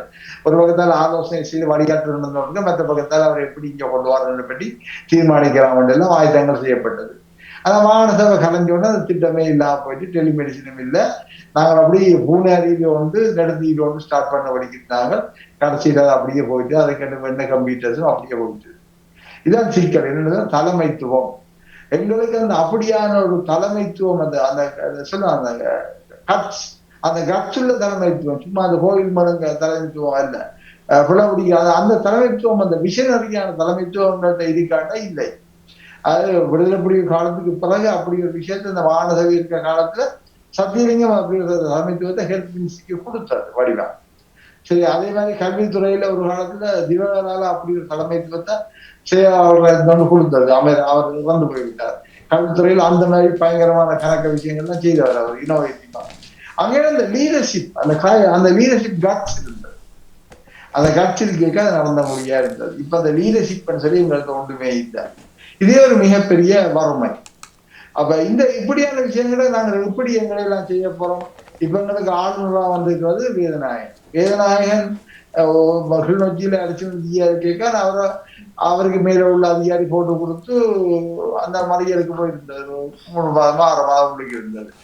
பிறகு திருப்பி ஒரு மாதிரி வேலைக்கு சேர்ந்து திருப்பி முல்லை பிவிட்டியே யாழ்ப்பாண ஜியா இருந்து யாழ்ப்பாண ஜியா கேட்க நடக்குது. அவருக்கும் ஆளுங்கட்சி அமைச்சருக்கும் பிரச்சனை. யாரு எங்களை உள்நாட்டு அமைச்சர், எங்களை ஊர்ல இருந்த அமைச்சருக்கும் பிரச்சனை. கடைசி அமைச்சர் பென்ஷன்ல போறதுக்கு இன்னும் 3 மாசம் இருக்கின்றே தூக்க சொல்லி தூக்கிட்டார். தூக்கி அவரை உடனடியா வேலையிலிருந்து ரிட்டையர் பண்ணியாச்சு. 3 மாதம் முன்னுக்கு ரிட்டையர் பண்ண அப்புறம் திடீரென்று பெட்டிஷன் போகுது. அவர் அப்படி களவு செய்தவர், இப்படி களவு செய்தவர், இனி அவருக்கு பென்ஷன் கொடுக்காது என்று. அவர் ரிட்டையர் பண்ண பிறகு கிட்டத்தட்ட 3-4 மாசம் அவருக்கு எதிராக விசாரணைகள் புதுசா துவங்கப்படுது. இவர் இங்க ஊழல் செய்தவர், அங்க இது செய்தவர் என்று. கொழும்புல இருந்து ஸ்பெஷல் டீம் வந்தது. ஏன்னா ஏற்கனவே மறியலுக்கு இருந்த மனுஷன் என்று சொல்லி விசாரிக்க அவங்கெல்லாம் பார்த்துட்டு சொன்னாங்க, அப்படி ஒன்றுமே இல்லை அந்த ரெக்கார்ட்ல, அப்படி ஒரு களவுமே இல்லை என்ற பிறகுதான் அந்த ஆளுக்கு கிட்டத்தட்ட 4-5 மாசமா 6 மாதத்துக்கு தாமதத்துக்கு பிறகுதான் அந்த ஆளுக்கு பென்ஷன் கிடைக்கும். சரிதானே? அப்ப அப்படியான கட்சுள்ள ஒரு நேர்மையான, மிக நேர்மையான மனுஷன் இருந்து எல்லோரையும் மறுக்கப்பட்ட மனுஷனுக்கு கடைசியா எங்களோட சமூகம் கொடுத்தது. அடுத்த கதையில் இருந்தவர் தான் பாரதுக்காக வேண்டி என்ன செய்தது, அவரை போட்டு கொடுத்தது அந்த அமைச்சருக்கு சேவகம் செய்து போட்டிருந்தாங்க. இதான் இங்க நடக்கிற விஷயம். என்ன இங்க ஒரு கட்சுள்ள லீடர்ஷிப் பண்றது எங்களுக்கு ஒரு மிகப்பெரிய விஷயம். இந்த அரசு இந்த எங்களுடைய இவ்வளவு பேரை, இந்த இவ்வளவு பொதுமா ஊழியர்களையும் பொது சேவைத்துறை ஊழியர்களையும் நாங்கள் எங்களோட பிள்ளைகள், எங்களுடைய தம்பிமார், எங்களுடைய இளையவர் தான் இவருடைய நாங்கள் கையாளுறதோ, அவருடைய ஊக்குவிப்பதோ. ஆனா ஒரு கட்சுள்ள லீடர்ஷிப் வரணும். நான் சொல்லுறேன், நான் டிபெண்ட் பண்றேன், நீ செய்யன்னு சொல்லக்கூடிய அந்த கட்ஸ் இருக்க வேணும். அந்த கட்சுள்ள லீடர்ஷிப் பெராட்டியை நடக்கும்னால் எங்களுக்குள்ள மிகப்பெரிய பிரச்சனை இதுதான். ஏனென்றால் தமிழ் உத்தியோகத்தில் பொறுத்தவர்கள் நாங்கள் அனாதைகள். ஏன்னா நாங்கள் ஒரு விஷயத்தை செய்து விட வந்தோம்னு சொன்னால் என்ன நடக்கும், கடைசி வரையும் எங்களை காப்பாற்ற மாட்டார்கள். நாங்கள் வீட்டுக்கு போய் நிற்க வேண்டியதுதான். சரி, இதுதான் உண்மை. அப்ப சிக்கல் என்னன்னா கன பரிமாணங்கள் இந்த சிக்கல் இருக்குது. எங்களோட ஆபீசர் ஏன் துணிஞ்சு வராங்க இல்லை? ஏன் கொழும்பு வெளியே இருந்த சிங்கள ஆபீசரே பாருங்கள், மைந்த காட்சி மைத்திரிபால சிறிசேன ஆட்சியில இருந்து மாறின பிறகு மறியலுக்கு போனது அமைச்சு செய்யறாங்க. இனியில பெஸ்ட் செக்ரட்டரிஸா இருந்த, எந்தவித கரப்ஷன்லயே ஒரு நாளுமே கையை துவைக்காத இந்த செக்ரட்டரிஸா இருந்தவங்க கூட மறியலுக்கு போனவங்க. ஏன்னு சொன்னா அமைச்சர் சொன்ன உத்தரவின் பேர்ல செக் எழுத வேண்டும். அல்ல அமைச்சர் சொன்னதன்படி நாங்கள் உத்தரவு போட்டோம்னு சொல்லிட்டு அமைச்சர் நான் சொல்றேன் நீ செய்ய, அமைச்சர் சொன்னதுக்காக செக்ரட்டரி அந்த லோயலைகளை முழுமையா செய்தாலும் அம்போம். அந்த இடத்துல என்ன செய்யணும், அமைச்சர் சொன்னாலும் அரசாங்க நிதி பிரமாணம், நிர்வாக பிரமாணம், பல விஷயங்களை பின்பற்ற வேணும். பின்பற்றாடி நடக்கும். அமைச்சர் சொன்னதுக்காண்டி செய்து போட்டு கடைசியில அமைச்சர் போக மாட்டார் ரோடுக்கு. அவர் அரசியல்வாதி போயிட்டு வேண்டாம். அவருக்கு ஒரு ஆவணத்திலும் அவர் கையெழுத்து வைக்க அவருக்கு உரிமை இல்லை. கையெழுத்து வைக்கிறதும் செயலாளர்களும் அதிகாரிகளும் மட்டும்தான். கடைசியில வேலை இல்லாம போறதும் உள்ளுக்கு இருக்கிறதும் அதிகாரிகளும் அலுவலர்களும் தான், தவிர அமைச்சர்கள் அல்ல. அவர் களவெடுத்து நேரடியாக களவெடுத்தா மட்டும்தான் அவைய உள்ளுக்கு போகணும். மற்றபடி அரசாங்க பணத்தை மிஸ்யூஸ் பண்ணு வந்து அப்படி இருக்கு. பிரச்சனை இருக்கு. இப்ப இலங்கை மின்சார சபையில இந்த சூரிய சக்தியை இணைக்கிறது சம்பந்தமாக நிரம்ப பிரச்சனைகள் யாழ்ப்பாணத்துல, அது இணைக்கவே அந்த அனுபவம் இருக்குது. நிரம்ப பிரச்சனை. இப்ப பொது சேவை ஆணைக்குழு அந்த விஷயத்தை முழுமையா ஆராய்ச்சி செய்து மிகப்பெரிய ஊழல் நடந்திருக்கிறது, மிகப்பெரிய அடாவடித்தனம் நடந்திருக்கு யாழ்ப்பாண மின்சார சபையில சொல்லி பகிரங்கமாக பாராளுமன்றத்துக்கே அறிவிச்சிருக்குது. எனவே அப்படியும் இருக்குது. சரி, அந்த விஷயங்களும் இருக்கு. நீங்கள் சொன்ன மாதிரி இந்த இப்படி ஒரு விஷயம் இருக்கு. என்ன சொல்லுங்க, இப்ப இந்த அரசாங்க உத்தியோகத்துல கதிரையில போயிருந்தோம்னா எங்களுக்கு இந்த விக்ரமாதித்த கதிரையில இருந்த மாதிரி உணர்வு இப்ப எங்களோட கணக்கு வந்துருக்கு. இந்த விதானமார் கூட இத்தனை விதானமார் மக்களுக்காக வேலை செய்யறாங்க, இத்தனை விதானமே கதவைக்காக வேலை செய்யறாங்க. இன்னைக்கு விதான உத்தியோகம் கிடைச்ச உடனே அதிகார படிமுறையில ஆக கீழுள்ள மக்களுக்காக சேவகம் செய்யற படிமுறை கிராம சேவை. ஆனா கிராம சேவை கிராமத்தில் உள்ள மக்களை மதிக்கின்றார்களா என்று சொன்னா இன்னைக்கு மக்கள் பயப்படுகின்ற ஒரு ஆள் கிராம சேவை தெரியும் தானே உங்களுக்கு. ஊர்ல ஒரு அரசாங்கம் ஏன்னா ஏதாவது வட்டி போடுவான்னு ஏதாவது அப்படியே அச்சு போடுவான்னு அப்படியே ரொம்ப நல்ல கிராம சேவர்கள் மக்களுக்கு அர்ப்பணிக்கின்ற கிராம சேவை இடத்துல இப்படியான சில கிராம சேவைகளால ஒட்டுமொத்த கிராம சேவையுடைய பிரச்சனையே போய் கொண்டிருக்கும் தெரியும் தானே. அப்ப என்ன நடக்குன்னு சொன்னா இதுதான் சிக்கல் எங்களுக்கு. என்னன்னு சொன்னா ஒரு தலைமைத்துவம், சரியான தலைமைத்துவம் இவற்றையெல்லாம் கொண்டு செல்றதுக்குன்னு சொன்னா சாத்தியம் இல்லை. இப்ப நாங்கள் இந்த புதிய ஆட்சியை பற்றி பேசலாம். புதிய ஆட்சி இந்த கடைசியில் 1 மாதமோ 100 நாள், இந்த கிழமையோட 100 நாள் நினைக்கிறேன் அந்த குமாரதிசாநாயக்காவுக்கு ஜனாதிபதி ஆகி நினைக்கிறேன். எதை சாதிச்சு செய்ய முடியும்னு சொன்னால் அவர்கள் இன்னும் தங்களை கால் உண்ட முடியாமலே இருக்கின்றார்கள். என்னன்னு சொன்னால் அங்க அதுக்குள்ள இந்த என்பிபி கவர்மெண்ட்டுக்கு உள்ள இருக்கிறார்கள்ல யார் ஒழுங்கானவர்கள் யார் ஒழுங்கானவர்கள் சொன்னால் எல்லாரும் கைகாட்டுகின்ற 2 பேர், ஒன்று ஜனாதிபதி, 2வது பிரதம மந்திரி. இந்த 2 பேரையும் தான் ஒரு நேர்மையான வெளிப்படத்தன்மை உள்ள சொல்லுவதை செய்கின்ற ஒரு ஆக்களாக காட்டுகிறார்கள். மிச்ச யாருமே உத்தரவாதப்படுத்த தயாராயில்லை. இப்ப இந்த கிழமை தான் சபாநாயகர் தன்னுடைய கலாநிதி பட்டம் சம்பந்தமான பிரச்சனை ரிசைன் பண்ணி இருக்கிறார். அதுக்கப்புறம் திடீரென்று 2 எம்பி பேருக்கு பின்னால இருந்த கலாநிதி பட்டங்கள் காணாமல் போயிருக்குது, ரிமூவ் பண்ணப்பட்டிருக்கு. அவையில ரிமூவ் பண்ணிட்டோம். என்ன ஒரு எம்பி இந்த பிரச்சனை இன்றைக்கு வந்திருக்கிறேன்னு சொன்னா அவர் தேர்தல் காலத்துல என்ஜினியர்னு சொல்லிதான் போட்டு தேர்தல் பிரச்சாரம் எல்லாம் செய்தவர். எம்பியா வந்த பிறகு என்ஜினியர் தான் அவர் பேருக்கு பின்னால போடப்பட்டிருக்குது. இப்ப திடீரென்று நேற்று என்ன நடந்திருக்கு என்றால் அவர் இது எந்திரியல்ல உதவி எந்திரியன்னு சொல்லி தன்னுடைய பதவியை மாத்தி இருக்கிறார். அப்ப என்ன வளர்ந்து உங்களுக்கு தெரியும் தானே, அவரோட டெக்னிக்கல் ஆபீசரா இருந்திருக்காரு. ஆனா ஊர்ல சொல்லிப்பான் என்ஜினியர்னு சொல்லி அவர் அதை போட்டுக்கிட்டு எல்லாம் காட்டிட்டார். இப்படி கன விஷயங்கள் இங்க இருக்கு. சரியோ, இந்த நாட்டுல கணக்க விஷயம் மாற வேண்டி இருக்குது. எங்களுக்கும் எங்களோட சமூகத்துல நிரம்ப எங்கள்கிட்ட இருக்கிற அரசாங்க உத்தியோகத்தர் தூக்கி எறிஞ்சிட்டு நாங்கள் இன்னும் ஒரு தடவை கொண்டு வைக்கலாது. ஏன்னா அரசாங்க நியமனம் அவர் வந்தால் அந்த சேவையில இருக்கத்தான் போற. அவரை அணைய போட்டு நாங்கள் இன்னும் ஒரு ஆளை நியமிக்கிறது சாத்தியம் இல்லை. என்ன அரசாங்க நிதி கொள்கைகள் எல்லாம் இருக்கின்றால் இருக்கிறத எப்படி பட்டத்திட்டி பாவிக்கிறதுதான் எங்களுக்கு முன்னால் உள்ள சவால். பட்டத்திட்டி பாவிக்க வேண்டும் என்று சொன்னா என்ன செய்வோம் என்றால் அவைகளுக்கு முன்னால நாங்கள் மாடல்களை கிரியேட் பண்ண வேணும். அவைகளுக்கு முன்னால லீடர்ஷிப்பை கொண்டு வரணும். அந்த லீடர்ஷிப் ஒரு தொலைநோக்கு கொண்டதாக இருக்க வேண்டும். இப்படி கணக்க விடயங்கள்ல நாங்கள் என்ன செய்ய வேண்டால் தலைமைத்துவத்தை கட்டியெழுப்ப வேண்டி இருக்கின்றது, முன்மாதிரிகளை கட்டியெழுப்ப வேண்டி இருக்கிறது. நாங்கள் வெஸ்டர்ன் கண்ட்ரியில இருக்கின்ற முடலை பாவிச்சு போட்டு இங்க நாங்கள் அதே முடல நாங்கள் இங்க சொல்லி ஏதாவது என்று சொன்னால் இந்த வெஸ்டர்ன் கண்ட்ரியில இருக்கிறார்களே கரப்ஷன் சொல்லி கவுண்ட் போய் கொண்டிருக்கிறான் தெரியும் தானே. அப்படி இருக்க இந்த இப்படி நான் ஒன்றையும் நான் நியாயப்படுத்த வரவில்லை.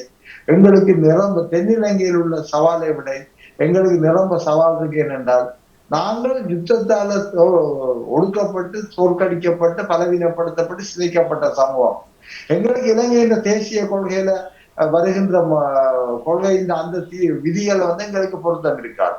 நாங்கள் ஸ்பெஷலாக கணக்க விதிகளை உருவாக்க வேண்டும். ஆனா எங்களுக்கு உருவாக்க முடியாத அதிகாரம் எங்கிட்ட இல்லை. அப்ப நாங்க என்ன செய்ய வேண்டும், அந்த கோடுகள் வரிகளுக்கு இடையில வாசிக்கிற மாதிரி எங்கேயாவது ஓட்டை இருக்கா, அந்த ஓட்டைக்கால எங்களோட மக்களுக்காக செய்யலுமாட்டு கொண்டு போகணும்னு சொன்னால் அதுக்கு நாங்கள் நிரம்ப கணக்க விஷயங்கள்ல நாங்கள் மிக நிதானமாக இந்த விடயங்களை கையாள வேணும். அதை விட்டு ஒரேடியா கொண்டு வெளியில இருந்து சமூக ஊடகத்துல சண்டித்து நெஞ்சிய வலிக்கிட்டால் என்ன நடக்கும்? ஆறாவது செய்கிறவனும் செய்யாமல் போவான், மற்றவனும் பேசாமல் இருப்பான். கடைசியில நடக்க வேண்டாம், ஒன்றுமே இருக்காது. கடைசியா என்ன சொல்லுவாங்க, இந்த கேள்வி கேள்வியின் ஊரை கெடுத்தான்ற மாதிரி சரியா எல்லாமே கவுண்டு போகும். அதான் இப்ப நடக்க. இந்த பப்ளிக் ஆபீசர்ஸ் எல்லாரோடைய மனநிலை அப்படி இருக்கேன்டா, ஏன் நமக்கு தேவையில்லாத வேலை, ஆறாவது பெட்டா செய்துட்டு போ, இல்லையா இந்த டிரான்ஸ்ஃபர் நான் வேற எங்கேயா போறேன், நீ விருப்பான ஒரு ஆளை போட்டு செய்து வேலைன்னு சொல்றாங்க. நினைப்ப இருக்கிறோம். என்னண்டா இதுல கம்மியா கவனமா இருக்கணும். என்னன்னு நாங்கள் இதை கையாள போறோம்ன்றதுல எங்களுக்கு ஒரு நிதானம் தேவை. அந்த அந்த நிதானத்தை நாங்கள் செய்யல என்று சொன்னா பிரச்சனையாக இருக்கும். பேசுங்க நீங்க. அருமையான கருத்துக்களை நீங்க சொன்னீங்க. உண்மையிலே இந்த லீடர்ஷிப் பண்ணது மிக மிக மிக முக்கியமான ஒரு விஷயம். ஒரு தலை ஒழுங்கா இருந்தா எல்லாம் நடக்கும் ஒழுங்கா, அதுல எந்த மாற்று கருத்தும் இல்லை. ஒரு ஹெட் ஆஃப் த டிபார்ட்மெண்ட் ஸ்ட்ராங்கா இருந்தால் அவர் மினிஸ்டருக்கு பயப்பட மாட்டார், ஒன்றுக்கும் பயப்பட மாட்டார். அவர் சரியானதை சரியா செய்து கொண்டு போனால் சரி. இப்போ நீங்கள் சொல்கிற உதாரணத்துக்கு சொன்னீங்கள் திரு வேதநாயகம் அவர்களை பற்றி, அவரை பற்றி நாங்கள் நிறைய அறிந்த நாங்கள். அப்போ அவருக்கு ஆனால் இந்த அரசாங்கம் அவரை கண்டுபிடிச்சி அவரை போட்டது பெரிய விஷயம்னு நான் சொல்லலாம். அப்படியான ஆக்களுக்கு ஒரு மதிப்பை கொடுத்துருக்கிறார்கள். அப்படியான ஒரு லீடர்ஷிப் ஒரு ஒரு அப்படி ஒரு ஒரு சமூகம் எங்களுக்குள்ள உருவாக வேணும். அதுதான் எங்களுக்கு இப்போ தேவை. நாங்கள் இந்த அரசியல் ரீதியாக விஷயங்களை கிடைச்சாலும் இந்த சமூக ரீதியில் நாங்கள் கணக்க மாற்றங்களை கொண்டு வந்தால்தான் நாங்கள் அரசியல் ரீதியாகவும் பலப்படலாம் என்ற கருத்து தான் உங்கள்கிட்ட வடிவாக துணிச்சது. அந்த அருமையான கருத்துக்கள் என்று ஒரு பிரயோசனமான ஒரு சந்திப்பாக இருந்தது. உங்களுடைய நித்திரையை குழப்பி இருந்தாலும் அது பிரச்சனை இல்லை. எனக்கு ஒரு ஆர்மிய கடமையோடு இந்த விஷயத்தை சரியா விளங்கப்படுத்த வேணும். இல்லை நானும் சிவாகம் அடிக்கடி கழிச்சு கொள்றாங்க. அந்த நீங்க சொல்ற அந்த தலைமத்துவத்தை நீங்கள் இப்படி உங்களை போன்றவர்கள் கொடுக்கணும் இந்த சமூகத்துக்கு, கொடுத்து அதை சமூகத்தை ஒரு நல்வழிப்படுத்த வேண்டும் என்பதுதான் எங்களுடைய எல்லாருடைய விருப்பமும். அருமையான கருத்துக்கள். அடிக்கடி நாங்கள் நித்திரையை குழப்பினாலும் இடைக்கிடை நாங்கள் கேட்டுக்கொள்வோம். இணைந்து எங்களுக்கு நல்ல கருத்துக்களை வழங்குவீங்கள். அருமையான கருத்துக்கள். நானும் இந்த வீடியோ பார்த்து போட்டு இதை கணக்கை யோசிச்சேன். ஆனால் நீங்கள் சொன்ன பிறகு விளங்குது அதுக்கிட்டே கணக்க சிக்கல்கள் இருக்கு. அதை நாங்கள் உள்ளுக்கு போய் பார்த்து என்ன நடந்ததுன்றது கொஞ்சம் ஆராய்ஞ்சு தான் முடிவெடுக்கலாம். ஆனால் ஒரு பாடம் அந்த மற்ற பாராளுமன்ற உறுப்பினர்கள் சில பேர் ஏதோ ஐநோதான ஒன்று இருக்கிறதே பார்க்கக்கூடியதாக இருந்தது. இந்த உண்மையிலே நாங்கள் இந்த கீழே இறங்கி வேலை செய்யணும் இல்லை, அதான் என்னுடைய கவலை. போய் ஒரு திட்டங்களை போய் என்னென்ன இந்த ரோடு போடணுமா அது போடணுமா அதை விசிட் பண்ணுறாங்க இல்லையே. போய் பாராளுமன்றத்தில் போய் கொழும்புல போய் பாலமெல்லாம் காய்ச்சி போட்டு அங்கே கிண்டினான் உழப்பினான் பேசினான்னு சொல்லி போட்டு ஒரு பிரியோஜனம் இல்லை. அப்போ அதை நாங்கள் கொண்டு வரணும். அந்த மாற்றங்களை சமூகத்தில் ஏற்படுத்த வேணும் என்ற கருத்தோட இன்னும் சிவா ஒரே சொல்ல போறீங்களா இல்லாட்டி? நல்ல ஒரு சந்தர்ப்பம். இதுல ஒரு விஷயத்தை இன்றைய செய்தி இப்ப கடைசியா பார்த்த செய்தியிலேருந்து வருகிறேன். மீசாலை அல்லாறு என்ற பகுதியிலே தென்னை மட்டைகளை வீதியில் கீழே போட்டுவிட்டு மேலே கல் போட்டு தார் ஊற்றி இருக்கிறார்கள். ஒரு வீதி புனரமைப்பு. இந்த வீதி அமைப்புக்கான ட்ரைனிங்கும் அதுக்கான ஒரு திட்டமிடல் நெறிப்படுத்தல் மேற்பார்வை எப்படி இருந்திருக்கு என்பதை இன்றைய செய்தி எங்களுக்கு கவலை தருகிறது. இதே நேரத்தில் இன்னொரு விஷயத்தை நான் செல்வன் அண்ணாவிடம் முன்வைக்கின்றேன். அடுத்து வரும் 2 வாரங்களில் விடுமுறை காலம் என்பதால் உங்களுக்கு நேரம் இருந்தால் நாங்கள் வெள்ளம் வரும் முன் அணை கட்டுவது போல் இந்த உள்ளூராட்சி தேர்தல் வருவதால் அந்த தேர்தலுக்கான தயார்படுத்தலில் ஒரு ஒர்க் ஷாப் மாதிரி ஒரு 2 நிகழ்வுகளை அதாவது 2ஆக பிரித்து அதிலே உள்ளூராட்சி சபை தேர்தல் அதிகாரங்களும் அதுக்கு எப்படியானவர்கள் அந்த தகமை வாய்ந்தவர்கள் அதுக்கு வர வேண்டும் என்றும் அதுக்கான ஒரு செக்லிஸ்ட் படிவம் மாதிரி ஒன்றை நாங்கள் கீ பாயிண்ட்ஸில் கதைச்சு மக்கள் மத்தியில் கொண்டு செல்ல வேண்டும் என்றால் சிரிப்பாக இருந்தது. முன்பு இந்த தேர்தல் வந்தவுடன் சந்தையில் இருந்தவன் எல்லாம் போய் தேர்தல் கேட்டதான் மிச்சம், ஊருக்கு அதனால் கொஞ்சம் செல்வாக்கு இருக்கணும். நான் அவருடைய வரையறை என்ன, அங்கே அவருக்கு என்னென்ன அதிகாரங்கள் என்னென்ன இதுகள் இருக்கின்றன என்பதை பற்றிய ஒரு முழு விளக்கம் இல்லை.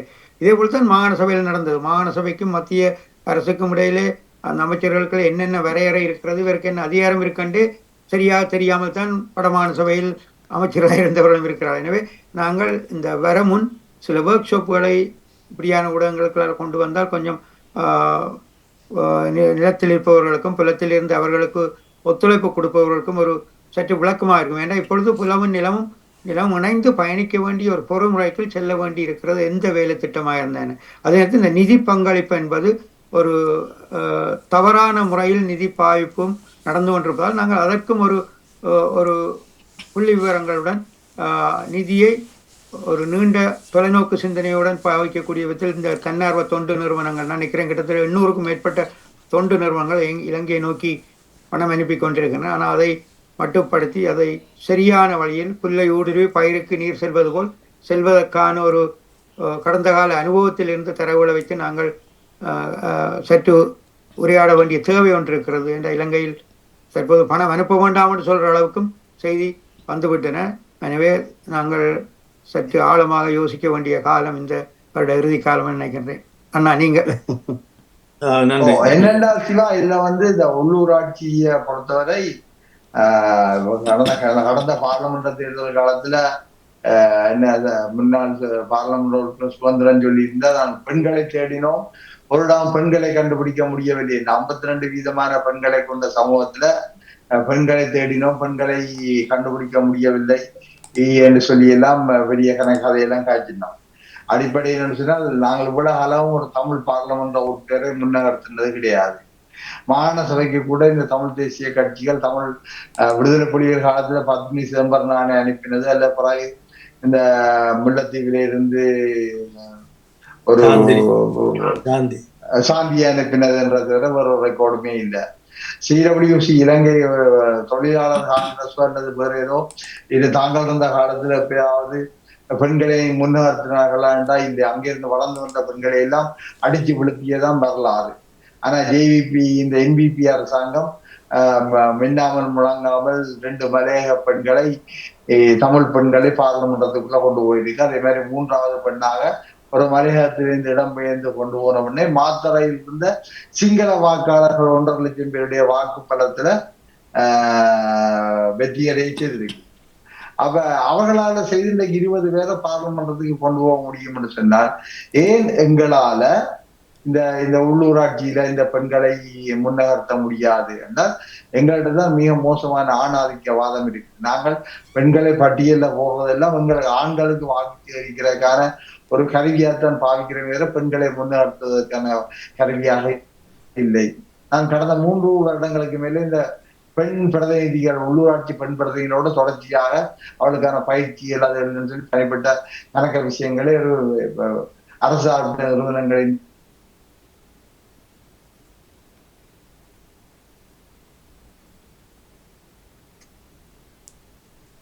நெட்வொர்க் இன்டர்நெட் பிரச்சனையாகும். கேட்கலையாண்ணா? ப்ளீஸ் ஆயிடுது, இன்டர்நெட் பிரச்சனையாக. பெண்களை பிரதிநிதிகள், பெண் பிரதிநிதிகளை அவர்கள் அழைத்து அவர்களுக்கு ஒரு நாள் பயிற்சி என்ற ஒரு தூண்டல் முயற்சி செய்தனால் உள்ளூராட்சியில தேர்தல எவ்வாறு பங்கு பெற்று அதுல உண்மையில திருவண்ணாமலையில இருந்து முஸ்லீம் பிள்ளைகள் கூட, பெண்கள் கூட வந்திருந்தவர். அதை விட நிமிர்வுக்கு நான் இந்த கிழமை போன ஒரு இன்டர்வியூ கொடுத்திருக்கிறேன். இந்த இதை பற்றி தான், இது உள்ளூராட்சியின் அடுத்த கட்டம் என்ன, உள்ளூராட்சியின் பரிமாணம் ஒன்று இருக்குது தானே. உள்ளூராட்சியின் பரிமாணம்ன்றது வறுமையை ரோட்டு போடுறதும், குப்பை அள்ளுறதும், லைட் போடுறதும், பரிசோதிப்பதும், சந்தை நடத்துவதும் மட்டுமல்ல. ஒரு ஒடுக்கப்பட்டு சிதைஞ்சு போன சமூகம், உடைஞ்சு போன சமூகத்தை மீண்டும் கட்டியெழுப்பதற்கான பண்பு சார்ந்த பணிகளை செய்ய வேண்டியது உள்ளூராட்சியின் மிகப்பெரிய கடமை. இது ஒரு மிகப்பெரிய பரடைம் ஷிஃப்ட் என்றார்கள். அதே போல இந்த எங்களுடைய உள்ளூராட்சி துறை மாற வேண்டி இருக்குது. அப்ப அதை நோக்கி கடத்துல கொண்டு நாங்கள் இப்பொழுது அதை பற்றி பேசிக்கொள்கிறோம் தொடர்ச்சியாக. நீங்கள் அப்படியான விடயங்கள்ல நீங்கள் அனுசரணை செய்வீர்கள்னு சொன்னா, நான் இந்த போன இடம் அந்த ஒர்க் ஷாப் செய்து முடிய கூட அந்த பங்கு பெற்றார்களை சொன்னான், குறிப்பா திருவண்ணாமலையை சேர்ந்தவர்களுக்கு சொன்னான். அவை அங்கிருந்து ஒரு 20 பெண்களை கொண்டு வந்தவர்கள் காலையில விடிய 3 மணிக்கு அடிச்சு எழுப்பி பஸ்ஸில் ஏற்றி கொண்டு 9 மணிக்கு கொண்டு ஒர்க் ஷாப்ல எடுத்துட்டு பின்ன 4:30 மணிக்கு திருப்பி பஸ்ஸில் ஏற்றி கொண்டு விட்டு அந்த பிள்ளைகளுக்கு ஒன்றுமே தாங்கல. ஒரு பொம்பளை பிள்ளைகள் காலம் விடிய 3 மணிக்கு எழுப்பி பயணம் கொண்டு இருத்தி இருந்தா இந்த அளவு கலைஞ்சு போயிருந்தோன்னு எங்களுக்கு தெரியுந்தானே. நான் சொன்னேன், கடைசியாக போகும்போது நீங்கள் திருவண்ணாமலையில் வைத்து நிரம்ப பெண்களை உங்களோட கூட்டாளிகளையும் கூப்பிட்டு போட்டு நீங்கள் அங்க ஒழுங்கு செய்யுங்க, நானே உங்களுக்கு எந்த விதமான கட்டணங்களும் உண்டு, நான் உங்களை 1 நாளோ 2 நாள் நான் உங்களை ஊக்குவித்து விடுகிறேன் என்று சொல்லியிருக்கிறார். இந்த இதெல்லாமே அப்படிதான் இருக்குது. அப்படி பல இடங்களையும் நாங்கள் செய்ய வேண்டி இருக்குது. அடிப்படையாக இந்த உள்ளூராட்சி வரவன் பெண்களை நாங்கள் ஆயத்தப்படுத்தோம்.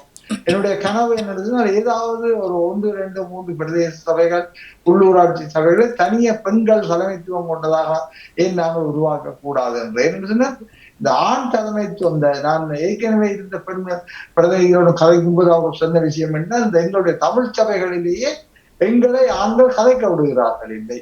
நாங்கள் ஏதாவது விஷயத்தை சொல்ல வலிக்கிட்டால் எங்களை தனிப்பட்ட முறையில் இழிந்து கதைக்க வலிக்கிடுகிறார்கள், எங்களை அச்சுறுத்துகிறார்கள். நீ கதைக்காதை என்று சொல்லி பொதுமையில் பேசி எங்களை கூட்டம் முடிந்த பின்பு கூட உலகநடி கதை என்ற மாதிரி எல்லாம் கேட்கின்றார்கள். எனவே அதெல்லாம் சிறிய கஷ்டமா இருக்கு எங்களுக்கு உள்ளூராட்சிக்குள்ள இருப்பதற்கு சொல்லி அவர் சொல்லுகின்றார்கள் மிகுந்த துயரத்தோடு. அதுக்கு காரணம் இந்த ஆண் தலைமைத்துவம். அங்க ஒரு பெண் தலைமைத்துவம் இருக்கும் என்றால் அந்த விஷயங்கள் மாறும். எனவே இந்த ஏன் நாங்கள் தெரிந்தெடுக்க வேண்டும். நீங்க சொன்ன மாதிரி சிவா சொல்ற மாதிரி பாட்டுக்கோட்டை கார்நகர் பிரதேச சபை, கார்நகர் பிரதேச சபையில ஏன் நீங்கள் பெண்களை முன்னகட்டக்கூடாது? பெண்களை கொண்டு அதே மாதிரி தருகிறேன் பெண்களை எல்லா இதுல இருந்து பெண்களை கொண்டு வந்து பெண்களை கொண்டு ஒரு சபையாக ஏன் மாற்றக்கூடாது? படித்த பெண்கள் எல்லாம் பட்டதாரிகளை ஒரு இன்றைக்கு சென்னை மாநகர சபையில மாநகராட்சி மன்றத்துல வந்து பிரியாத இந்த மேயர் ஒரு பெண். சரி, அதே மாதிரி கேரளாவில ஒரு எர்ணாகுளம் அங்கிய ஒரு இடத்துல அங்க உள்ள உள்ளூராட்சி சபையில தலைவியா இருப்போ 18-19 வயது பிள்ளை. சரிதானே? அப்படியெல்லாம் இந்தியாவிலேயே சாத்தியமானது ஏன் நாங்கள் எங்களை நானுமே கனவா இருப்போம் யாழ்ப்பாணத்துல இந்த ஒரு மாநகர சபை முதல்வராக நாங்கள் ஒரு பெண்ணை கொண்டு வரக்கூடாது. சரியா? நாங்களும் அரசியல்ல ஈடுபடுற பெண்களா வர தேவையில்லை, அரசியல் கட்சி சார்ந்து வரக்கூடாது. உள்ளூராட்சியில வந்து கட்சி அரசியலுக்கு வாக்கு வங்கி சேகரிக்கிற தளமாக உள்ளூராட்சியை போட்டு உடைக்க கூடாது. அது நீங்க கவனமா இருக்கும். நாங்க எங்களுக்குள்ள உள்ளூராட்சியில வாக்கு வங்கி அரசியலை கடத்த வலிக்கிட்டு தான் போட்டு குழப்பறோம். உங்களுக்கு தெரியுது, பல்வெட்டுத்துறை நகர சபையில ஒரே கட்சியை தனக்கு தானே சேம் போட்டு ஆட்சியை கவுட்டது. சரி, எப்படிதான் கணக்கு விஷயங்கள் செய்தது. ஏன்னா இந்த அதிகாரம் இந்த இதுல இருந்து தான் வெளியே வர வேண்டும் சொன்னா ஆளுங்கட்சி எதிர்கட்சி என்ற அந்த மாடல் உள்ளூராட்சிக்கு கூடாது. எல்லாரும் வந்து ஒன்றாட்சி செய்யக்கூடிய மாதிரி கொண்டோன்னா பெண்களை மையப்படுத்தி அரசியல் பின்புலங்கள், அரசியல் கட்சிகள பின்புலம் எல்லாம் இந்த மாதிரி இன்னும் ஒரு அபாயம் இருக்கின்றதுன்னா இந்த மாதிரி ஜேவிபி ஆட்சியில் இருந்து ஜனாதிபதி அவர்கள் தான், பார்லிமெண்ட் அவர்கள் தான், ஜாழ்ப்பாணத்துல 3 எம்பியும் அவர்கள் என்றபடினால உள்ளூராட்சியிலும் கூட இன்றைக்கு சனங்கள் செலவழில கணக்கிடங்கள்ல அவர்களுக்கு எல்லா புதிய நியமன பத்திரத்தின் அடிப்படையில் போடும்போது கணிசமான சபைகளில் அவர்கள் தங்களுடைய செல்வாக்கை காட்டுவார்கள். அவர்கள் தெரிவு செய்யப்பட போவது உண்மையா அவருடைய அங்கத்தவர்கள் அல்ல, அவர்களுடைய பட்டியலில் வரப்போகின்றவர்கள். இவங்களுக்கு தெரியும் யாழ்ப்பாணத்திலிருந்து 3 எம்பிமார் போயிருக்கிறேன். ஆனா அவையில் 3 எம்பிமாருக்கும் அங்க போன பிறகு சொல்லப்பட்டது கட்சியின் தலைமைத்துவத்துக்கு அனுமதி இல்லாமல் நீங்க எதுவுமே கதைக்க கூடாது, எதுவுமே இதண்டக்கூடாது சொல்லக்கூடாதுலாம் அதை கட்சியின் எதிர்க்க போடப்பட்டது. அதுவே எப்படி போய் அமைப்பு அவையில் சத்தம் அதான் யாழ்ப்பாண கூட்டத்துல ஏன் அந்த மற்ற 3 பேர் அர்ச்சனாவோட சத்தம் பிடிக்க மற்ற 3 பேர் ஏன் அமைதியா இருந்தவங்க. சரி, ரெண்டாவது கதைக்கிறார், கதைக்கிறாங்க இல்ல நெருக்கமான கட்சிக்குள்ள சிக்கப்பட்டு போயிருக்கிறார். எனவே அவர் கட்சியின் அங்கத்தவராக இருந்தாலாவது குறைந்தபட்சம் கட்சியின் கொள்கைகள் அது விளங்கும், அதுக்கேற்ற வேண்டிய இந்த இடஒதுக்கீடுள்ள கதைக்கலாம். இவங்க அதுவும் இல்லை இல்லை கட்சியின் எல்லையும் தெரியாது, எதை கதைக்கணும் எதை கதைக்க கூடாது. எனவே அவர்கள் இப்பொழுது சிறை கைதிகளாக மாறிவிட்டார்கள். விளங்குதானே இப்ப சிக்கல் என்ன? இப்ப இதே உள்ளூராட்சியில் நடக்க போகுதுன்றால் இதை நாங்க உடைக்க வேண்டும் என்று சொன்னா என்ன செய்யணும் என்றால் நாங்கள் பெண்களை முன்னகட்ட வேண்டும். உள்ளூராட்சி இந்த பரிமாணத்தை அரசியல் கட்சி வரம்புகளுக்கு வந்தால் சமூகத்தின் அந்த உள்ளூர் சமூகத்தினுடைய எல்லாம் மாற்றணும். அவர்கள் வந்து சமூகத்தை ஊக்குவிச்சு இந்த போதைப் பொருள் வன்முறை, சமூக வன்முறை, குடும்ப வன்முறை, இந்த வறுமை ஒழிப்பு, பாடசாலை இடைவிலகல், இளைஞர்கள் ஏற்பட்ட பல்வேறு இதுகளை எல்லாம் இறங்கி நின்று வேலை செய்யக்கூடிய உள்ளூராக்களாக நாங்க அவையில வேலை போட்டு வேணும். வெறும் பரிசேரிக்கிறதும் சந்தை நடத்துறதும் குப்பை அல்றதும் ரோடு போடுறது, உள்ளூர் ரோடு போடுறது, அரசாங்கம் குடும்ப அரசாங்கம் இந்த காசுக்கு ரோடு போடுறதுமாக மட்டும் அந்த பணிகளை நாங்க வரையறுக்க கூடாது. நிரம்ப செய்யலாம். நீங்க எந்த அளவுக்கு அதை பற்றி சிந்திக்கிறீங்களா பொறுத்துதான். ஆனால் மேலேயும் போலாம் நான் இருக்கிற இந்த பணியில இறங்கி செய்து கொண்டிருக்கிற தொடர்ச்சியாக நீங்கள் ஆதரவளித்தால் இன்னும் கூட நான் முன்னோக்கி நகரலாம். நல்ல விஷயம் உண்மையிலே நன்றி. அதை நாங்கள் சிவாசன மாதிரி ஒரு பகல் நேரத்துல ஒரு நாளைக்கு நீங்க நிமிர்வா பாத்தீங்கன்னா நிமிர்வுல அந்த என்னுடைய அந்த உள்ளூராட்சி சம்பந்தமான வீடியோ வரலாமா எடிட் பண்ணிட்டு போடுறோம்னா போடுவீங்க சார். அது போட்டோ எங்களுக்கும் பாய்ந்து கொள்ளுங்க. நாங்கள் நல்லது உண்மையிலேயே நன்றி. இன்றைய சந்திப்பு மிக அருமையா இருந்தது, நல்ல கருத்துக்கள். இதை தொடர்ந்து இடைக்கிட நாங்கள் உங்களுக்கு அழைத்துக் கொள்வோம், இணைந்து கொள்ளுங்கள். இன்று இணைந்து கொண்டதுக்கு மிக்க நன்றி தெரிவித்துக் கொண்டு இத்தோடு இந்த நிகழ்ச்சியை நிறைவு செய்கிறோம். நன்றி, வணக்கம். நன்றி, வணக்கம்.